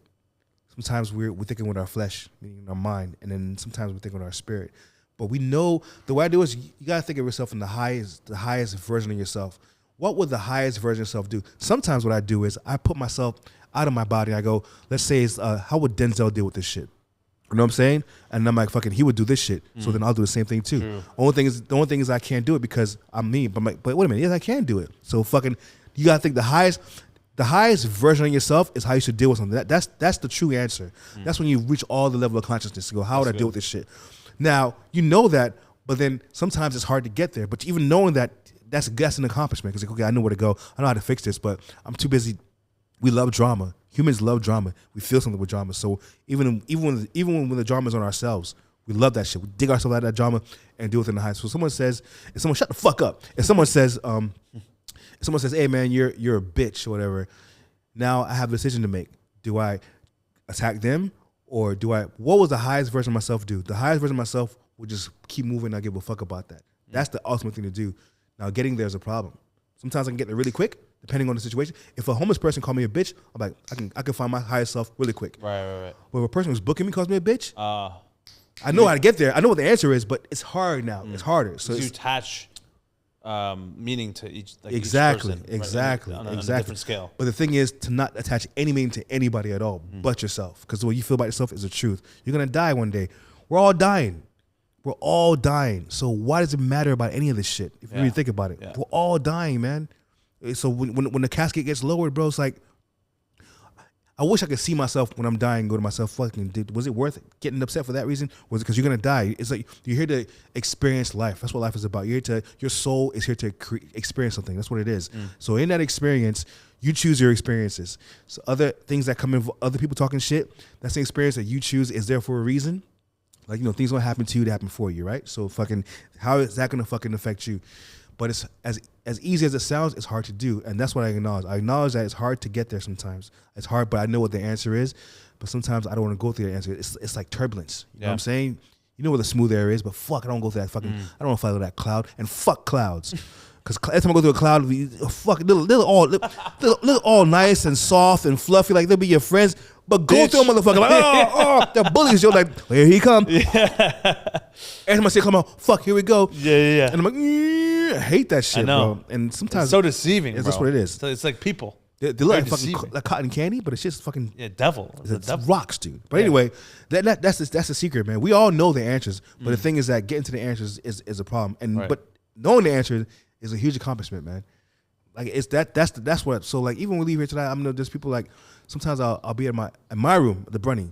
I'll see a comic who I helped out. I go, hey, what's up, man? I go, hey, what's up? And like, cause they had a good set or I'm like, what are you doing? And sometimes they say, well, fuck him. I go, what the fuck is you? What I do to you? Why did you brush me off? Yeah, what'd you brush me? And then I go, wait a minute. Why am I even caring? And then I start thinking about things I shouldn't think about to get me over. I'm like, oh, this person doesn't make as much make any money in comedy. Right. They don't have a full hour. But then again, thinking about that is poisonous because you should be thinking about yourself to get out of it. Because like, do you really need abstract things outside of yourself to make yourself feel better, or should you just feel better from the inside? That's why I don't like if a poor person talks shit about me, or someone who's broke talks shit about me, I don't go fucking, well, I got more money than you, because then what happens if I don't have any money, right? Then they talk shit about me, I feel bad. But if a poor person talks shit about me and I go, fuck that, I'm all right. Doesn't matter what I have on the outside. I could be poor again, and that person could never affect me. So it's always got to become from the inward. You can't look at what you have to get over things. It can get you out of it, but what happens when you don't have it? What are you gonna do? What are you gonna do?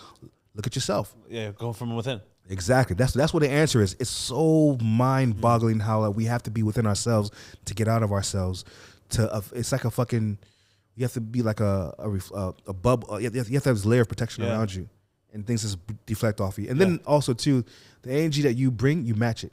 If you think consistently about somebody being nice to you all the time, then that person's never. Every time that person comes towards you to be mean, it won't happen, because your mind is thinking about that. You envision that shit. If you think someone's gonna be a dickhead to you, it's gonna happen. Yeah, you see it. You're manifesting. You're manifesting that shit. You're man. attracting what you're thinking. That's why and self-talk is fucking crazy too, man. Even if you're joking around. Oh, I know. That shit, because your body goes. It's tricky. It hears that shit and it happens. I know. Every day I say 10 things about myself out loud. Where, like in the mirror? No, I find it funny in the mirror. But I just go in the mirror and go, I love you. I look in the mirror and go, I love you. I love you. I love you. I love you. I say that 10 times in the mirror.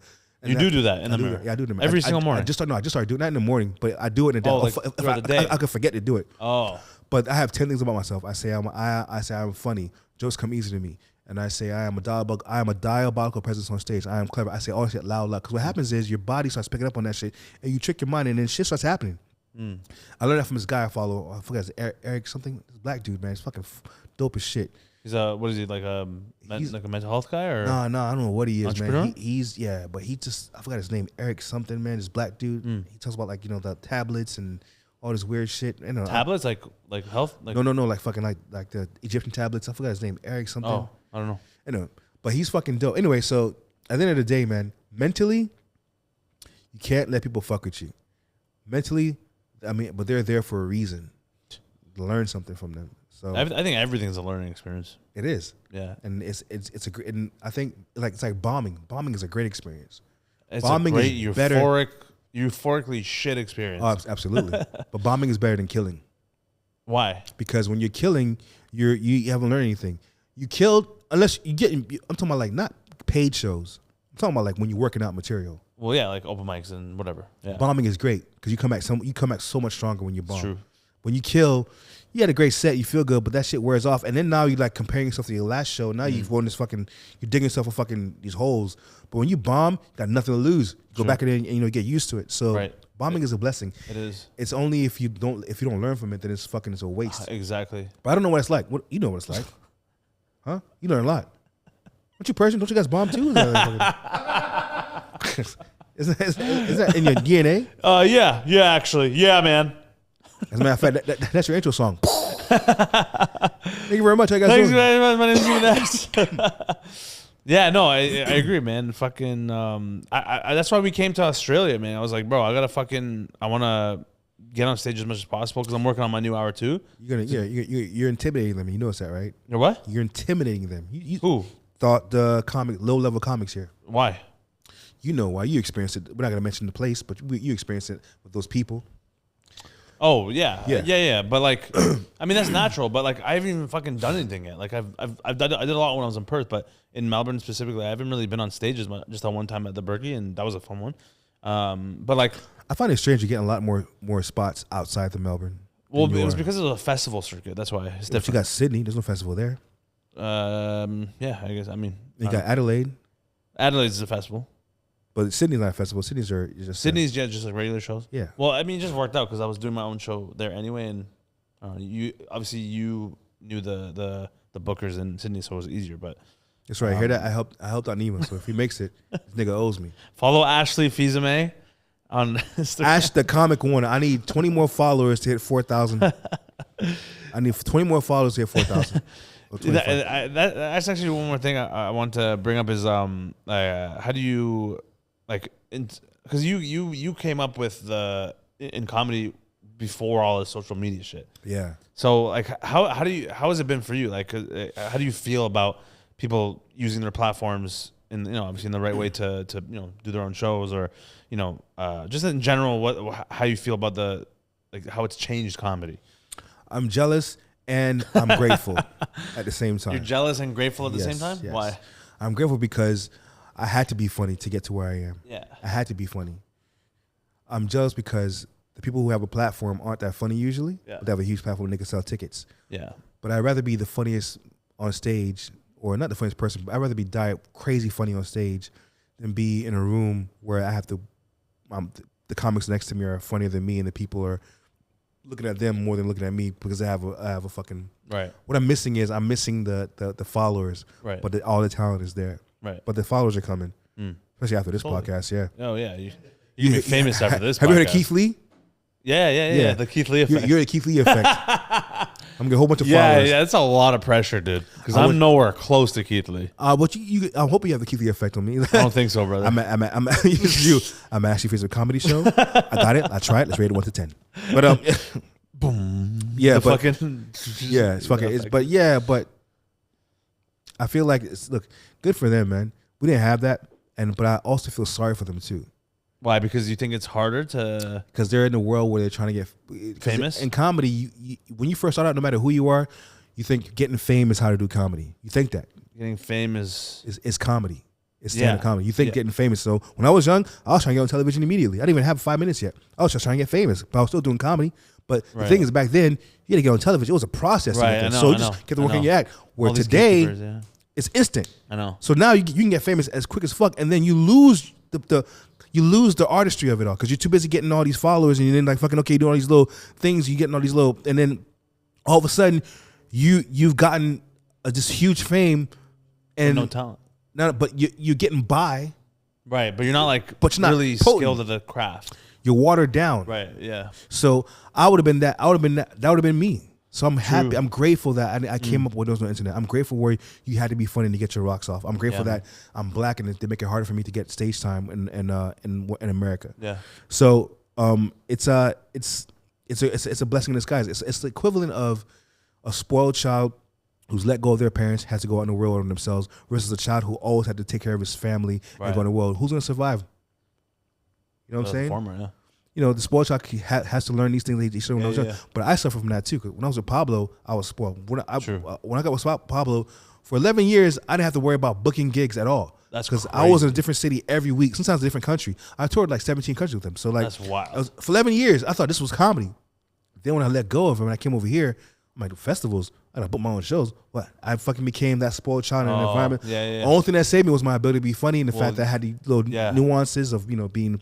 Well, you're well traveled. You're older. You've been in comedy for a while. Everything came to pay. You have the muscle, like exactly. Muscle. I never had to flex it before, so now that's what I'm saying. Yeah. So the administrative stuff I never had to worry about. So I'm like, okay, now I know what to do. In a way, actually, I think it's actually good that you. I think that's the best case scenario, like how you were raised up in comedy. Yeah. Considering what the times are like now, because it's more possible. I think it's actually easier for someone like you to gain the following and get the social media following than vice versa.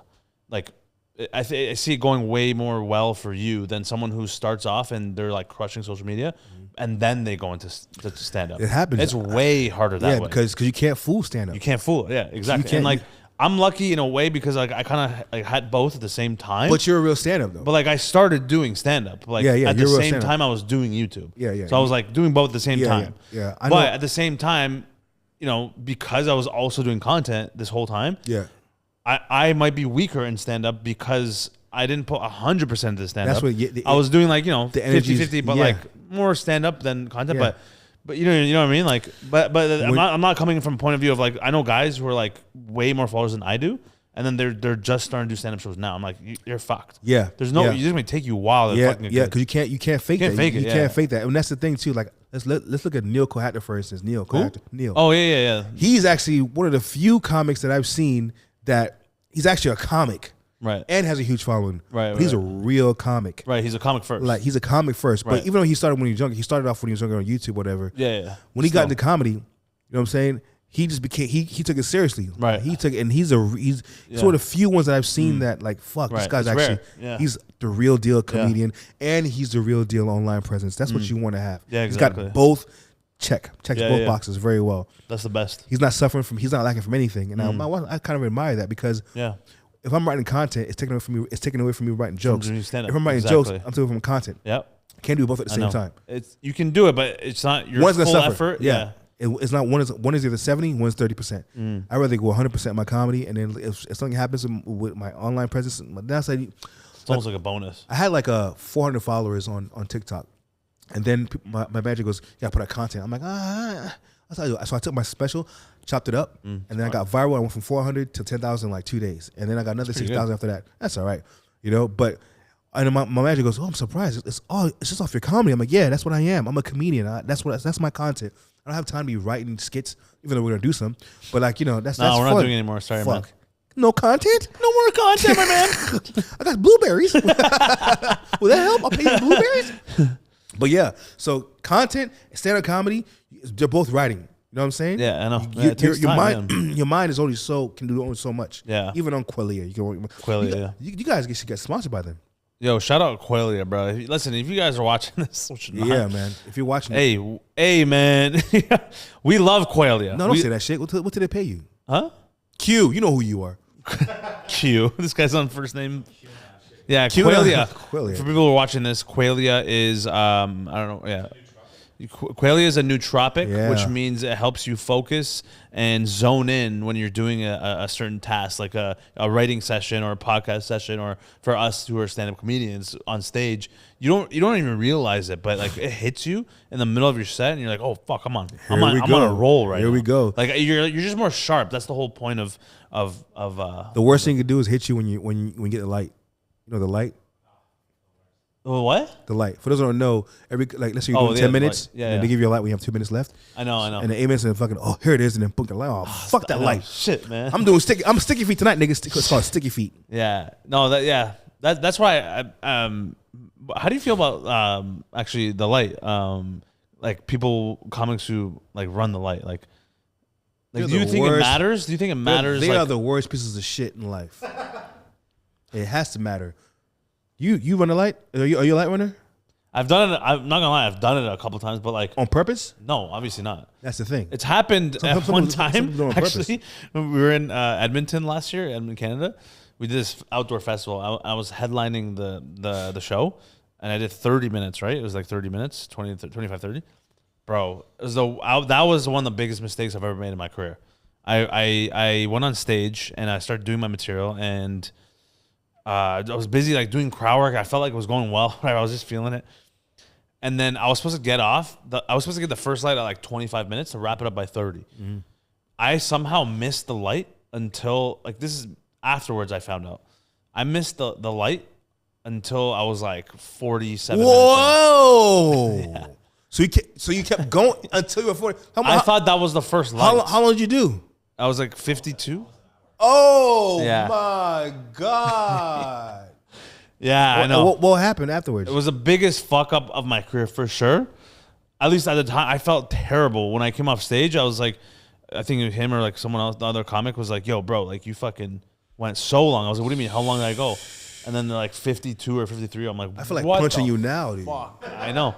As you should. So I felt up, terrible, man. I was like, whatever. Like, regardless of what the quality of the show is or whatever, I don't care. Like, I actually do care about like, even if it's open mic or whatever. I hate running the light. I hate being unprofessional, right? Yeah. But like, I felt like shit after. I was like, fuck, man. Like, this person's never gonna book me again. Like, it's over. They hate me.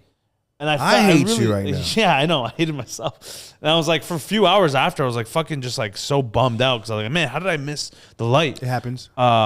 And like it never happened. That's never happened to me before. Like, yeah, but I've ran the light 2 minutes before. Well, they're supposed to wait till you acknowledge them. Before they shut it off. Yeah. In fairness, it was outdoors. I'm not making excuses, but and also at the time, I think they you know why the light was they didn't have a light. They it was a fan. They were waving a fan. But in my head as a comic, yeah, so like they were doing that. But like these. Yeah, you know the one that looks like an accordion? Yeah.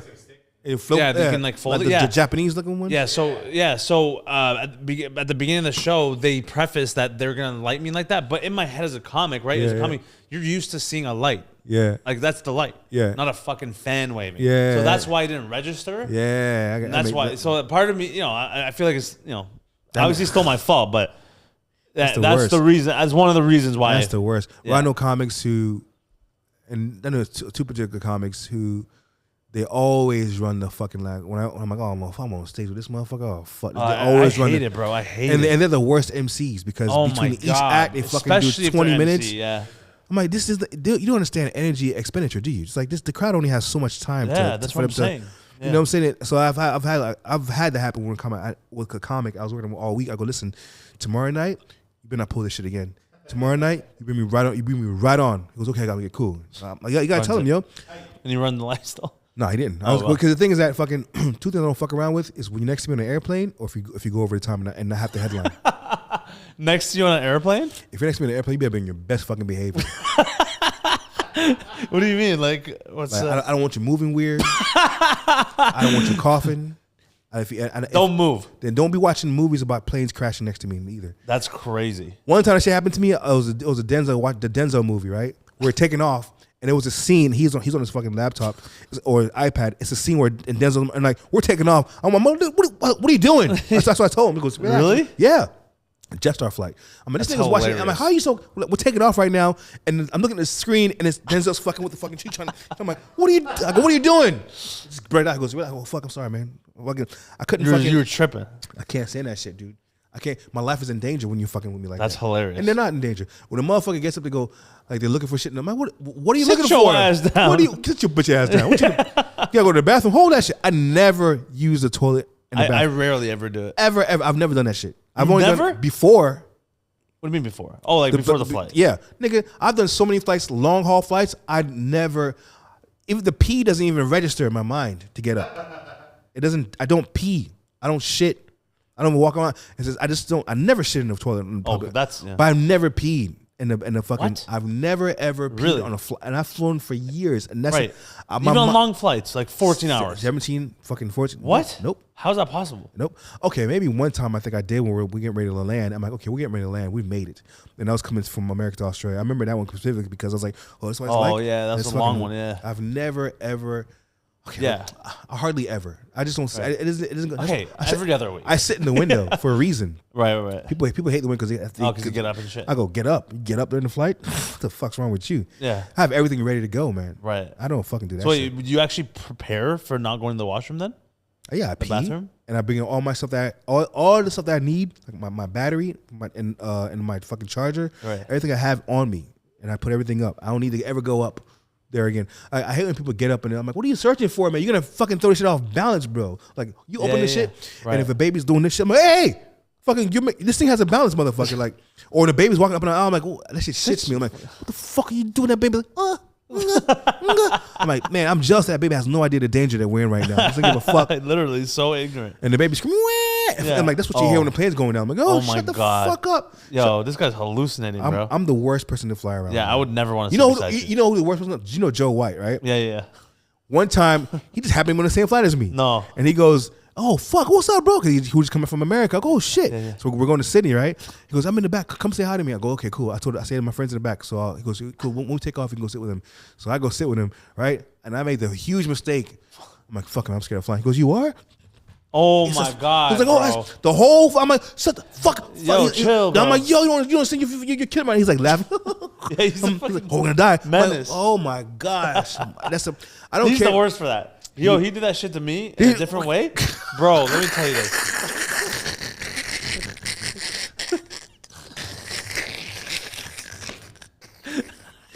Yo, first time I went to Perth, the last day, he took me to the Perth Zoo. This motherfucker, bro. Mm-hmm. We go into the zoo. We go enter the kangaroo area. He opens the door. I go in first. He opens it behind me. And then the kangaroo, there's 30 of them, at least. And they're roped off like this high. It's fucking by your knees. They can easily jump over. And it's just us in this with 30 kangaroos. There's a little cave area right here. And if you go through there, you can exit. Bro, tell me as soon as we entered, he closed the door behind me, and then I was like, yo, what the fuck? Yo, chill, bro. I don't know how these kangaroos are gonna react. So like, yo, just like don't fucking say any dumb shit. Yeah. Bro, as soon as I said it, he goes, oh no. Oh, no. He does that, bro. I swear on my life, these kangaroos went like this. They start hopping over.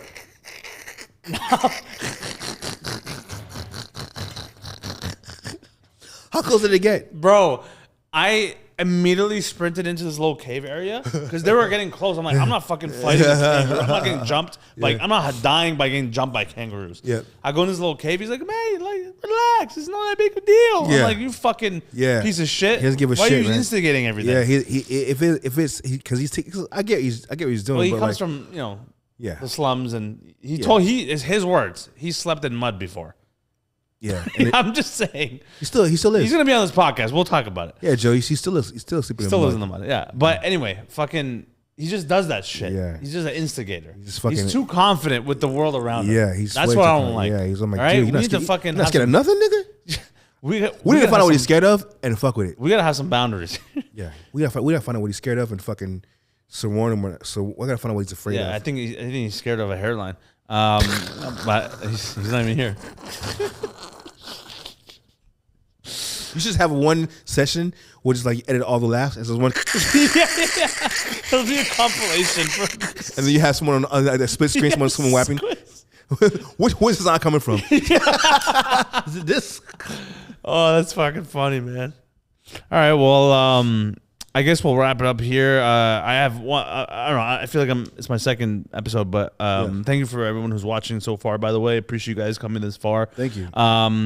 I guess I don't know. I feel like I want to wrap up this episode, or maybe every episode, with like maybe a question, and I'm just trying shit out, But okay. I guess my last question to you is, what would you tell yourself when you were like 20 years old? What's something you would tell yourself at 20 years old that you know now? Don't do drugs. And I'm not even trying to be funny. Don't do drugs. Why? Because it is. What I did was I thought that was the life because I was booked everywhere, I was flying everywhere, but there was a lot of opportunities that I could have been big on Instagram, I could have been big on fucking social media had my mind been in the right place because I was doing all these huge shows and I was doing thousands of people a week. I could have just told them to follow me, but my mind's just like doing the show. You're just in famous lifestyle. Yeah, exactly. So when I'm 20 years old, just don't get involved in drugs.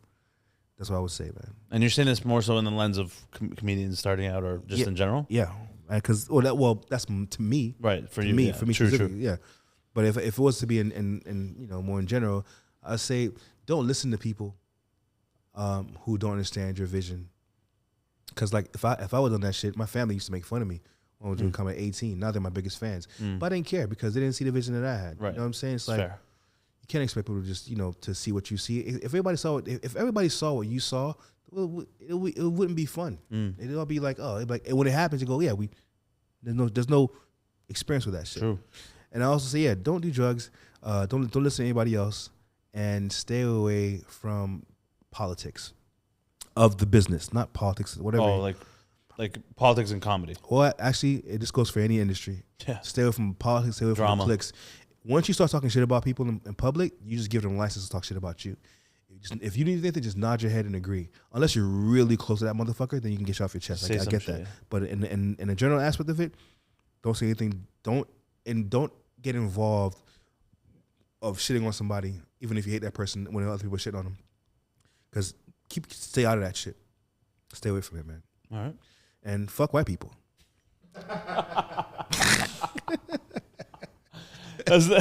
Every fucking 30 minutes, and fuck white people. Yeah.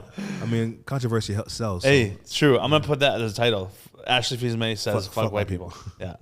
All right, sick, man. Yeah, no, I appreciate that, bro. That's a good little wise words for the people, I guess. And I mean, to wrap it up, if you want to plug whatever you have going on, your social, what shows you got, whatever. Look, you just follow me on my TikTok at AshTheComic11, or follow me on my Instagram, AshTheComic1. I just need followers. I like to get followers. Hey, all right? I like the honesty. That's what it is. Apparently, I need that to help further my career. Jokes are fine. I'm good. I'm great with that. You know, just follow me. And that's the thing. I'm black. I don't like following me. But that's why I don't fucking. You know. But follow me apparently. But don't call the cops. You can follow me and don't call the cops. But follow me. Right. Ash the Comic 1 on Instagram. If you like my stuff, share it with a friend.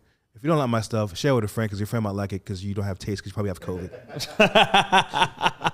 And you have a special out, right? I don't want to promote that. No? It's good though. It's all right. But it's on YouTube, right? Like all your shit's on You'll YouTube? find it. If you really want to find me, find my special. Right. But I feel like the special I'm currently working on that's the one I'm proud of. Nice. And when is that gonna be ready or come out? I don't even know. Maybe 2026. Oh wow. I'm working on it now. I've been working on it for a while. Yeah. It's not gonna be ready. I'm keeping it real. I don't like to fake the funk, man. Yeah. Make it special. Make it special. proper, my first special was great, but I watched. I go, that's cute. Now let's be real. Nice. Hey, that's the self-awareness right there. That's what you need in comedy. But go watch it if you want to. Yeah. It's great. I put a lot of work into it, but it's cute. Yeah. All right. I like cute things. Yeah. That's a weird thing to say. Pause. You cute, bro. Cute. Cute. Blueberries. You fucking donkey. All right. Well, thank you for watching this episode. Appreciate you guys. Thank you for watching, and you can listen to it on Spotify if you ever want to. If you're in the gym, lifting weights, you're wherever you are. Appreciate it either way, and we'll put all his socials in the description below. Yep. And leave a comment if you enjoyed. If you have any feedback, let us know in the comments. And that's it. This has been the Stupid Neema podcast. My name is NeemaNaz. This is Ashley Fils-Aime, episode 2, and we'll see you next time for the next episode. Peace. Peace.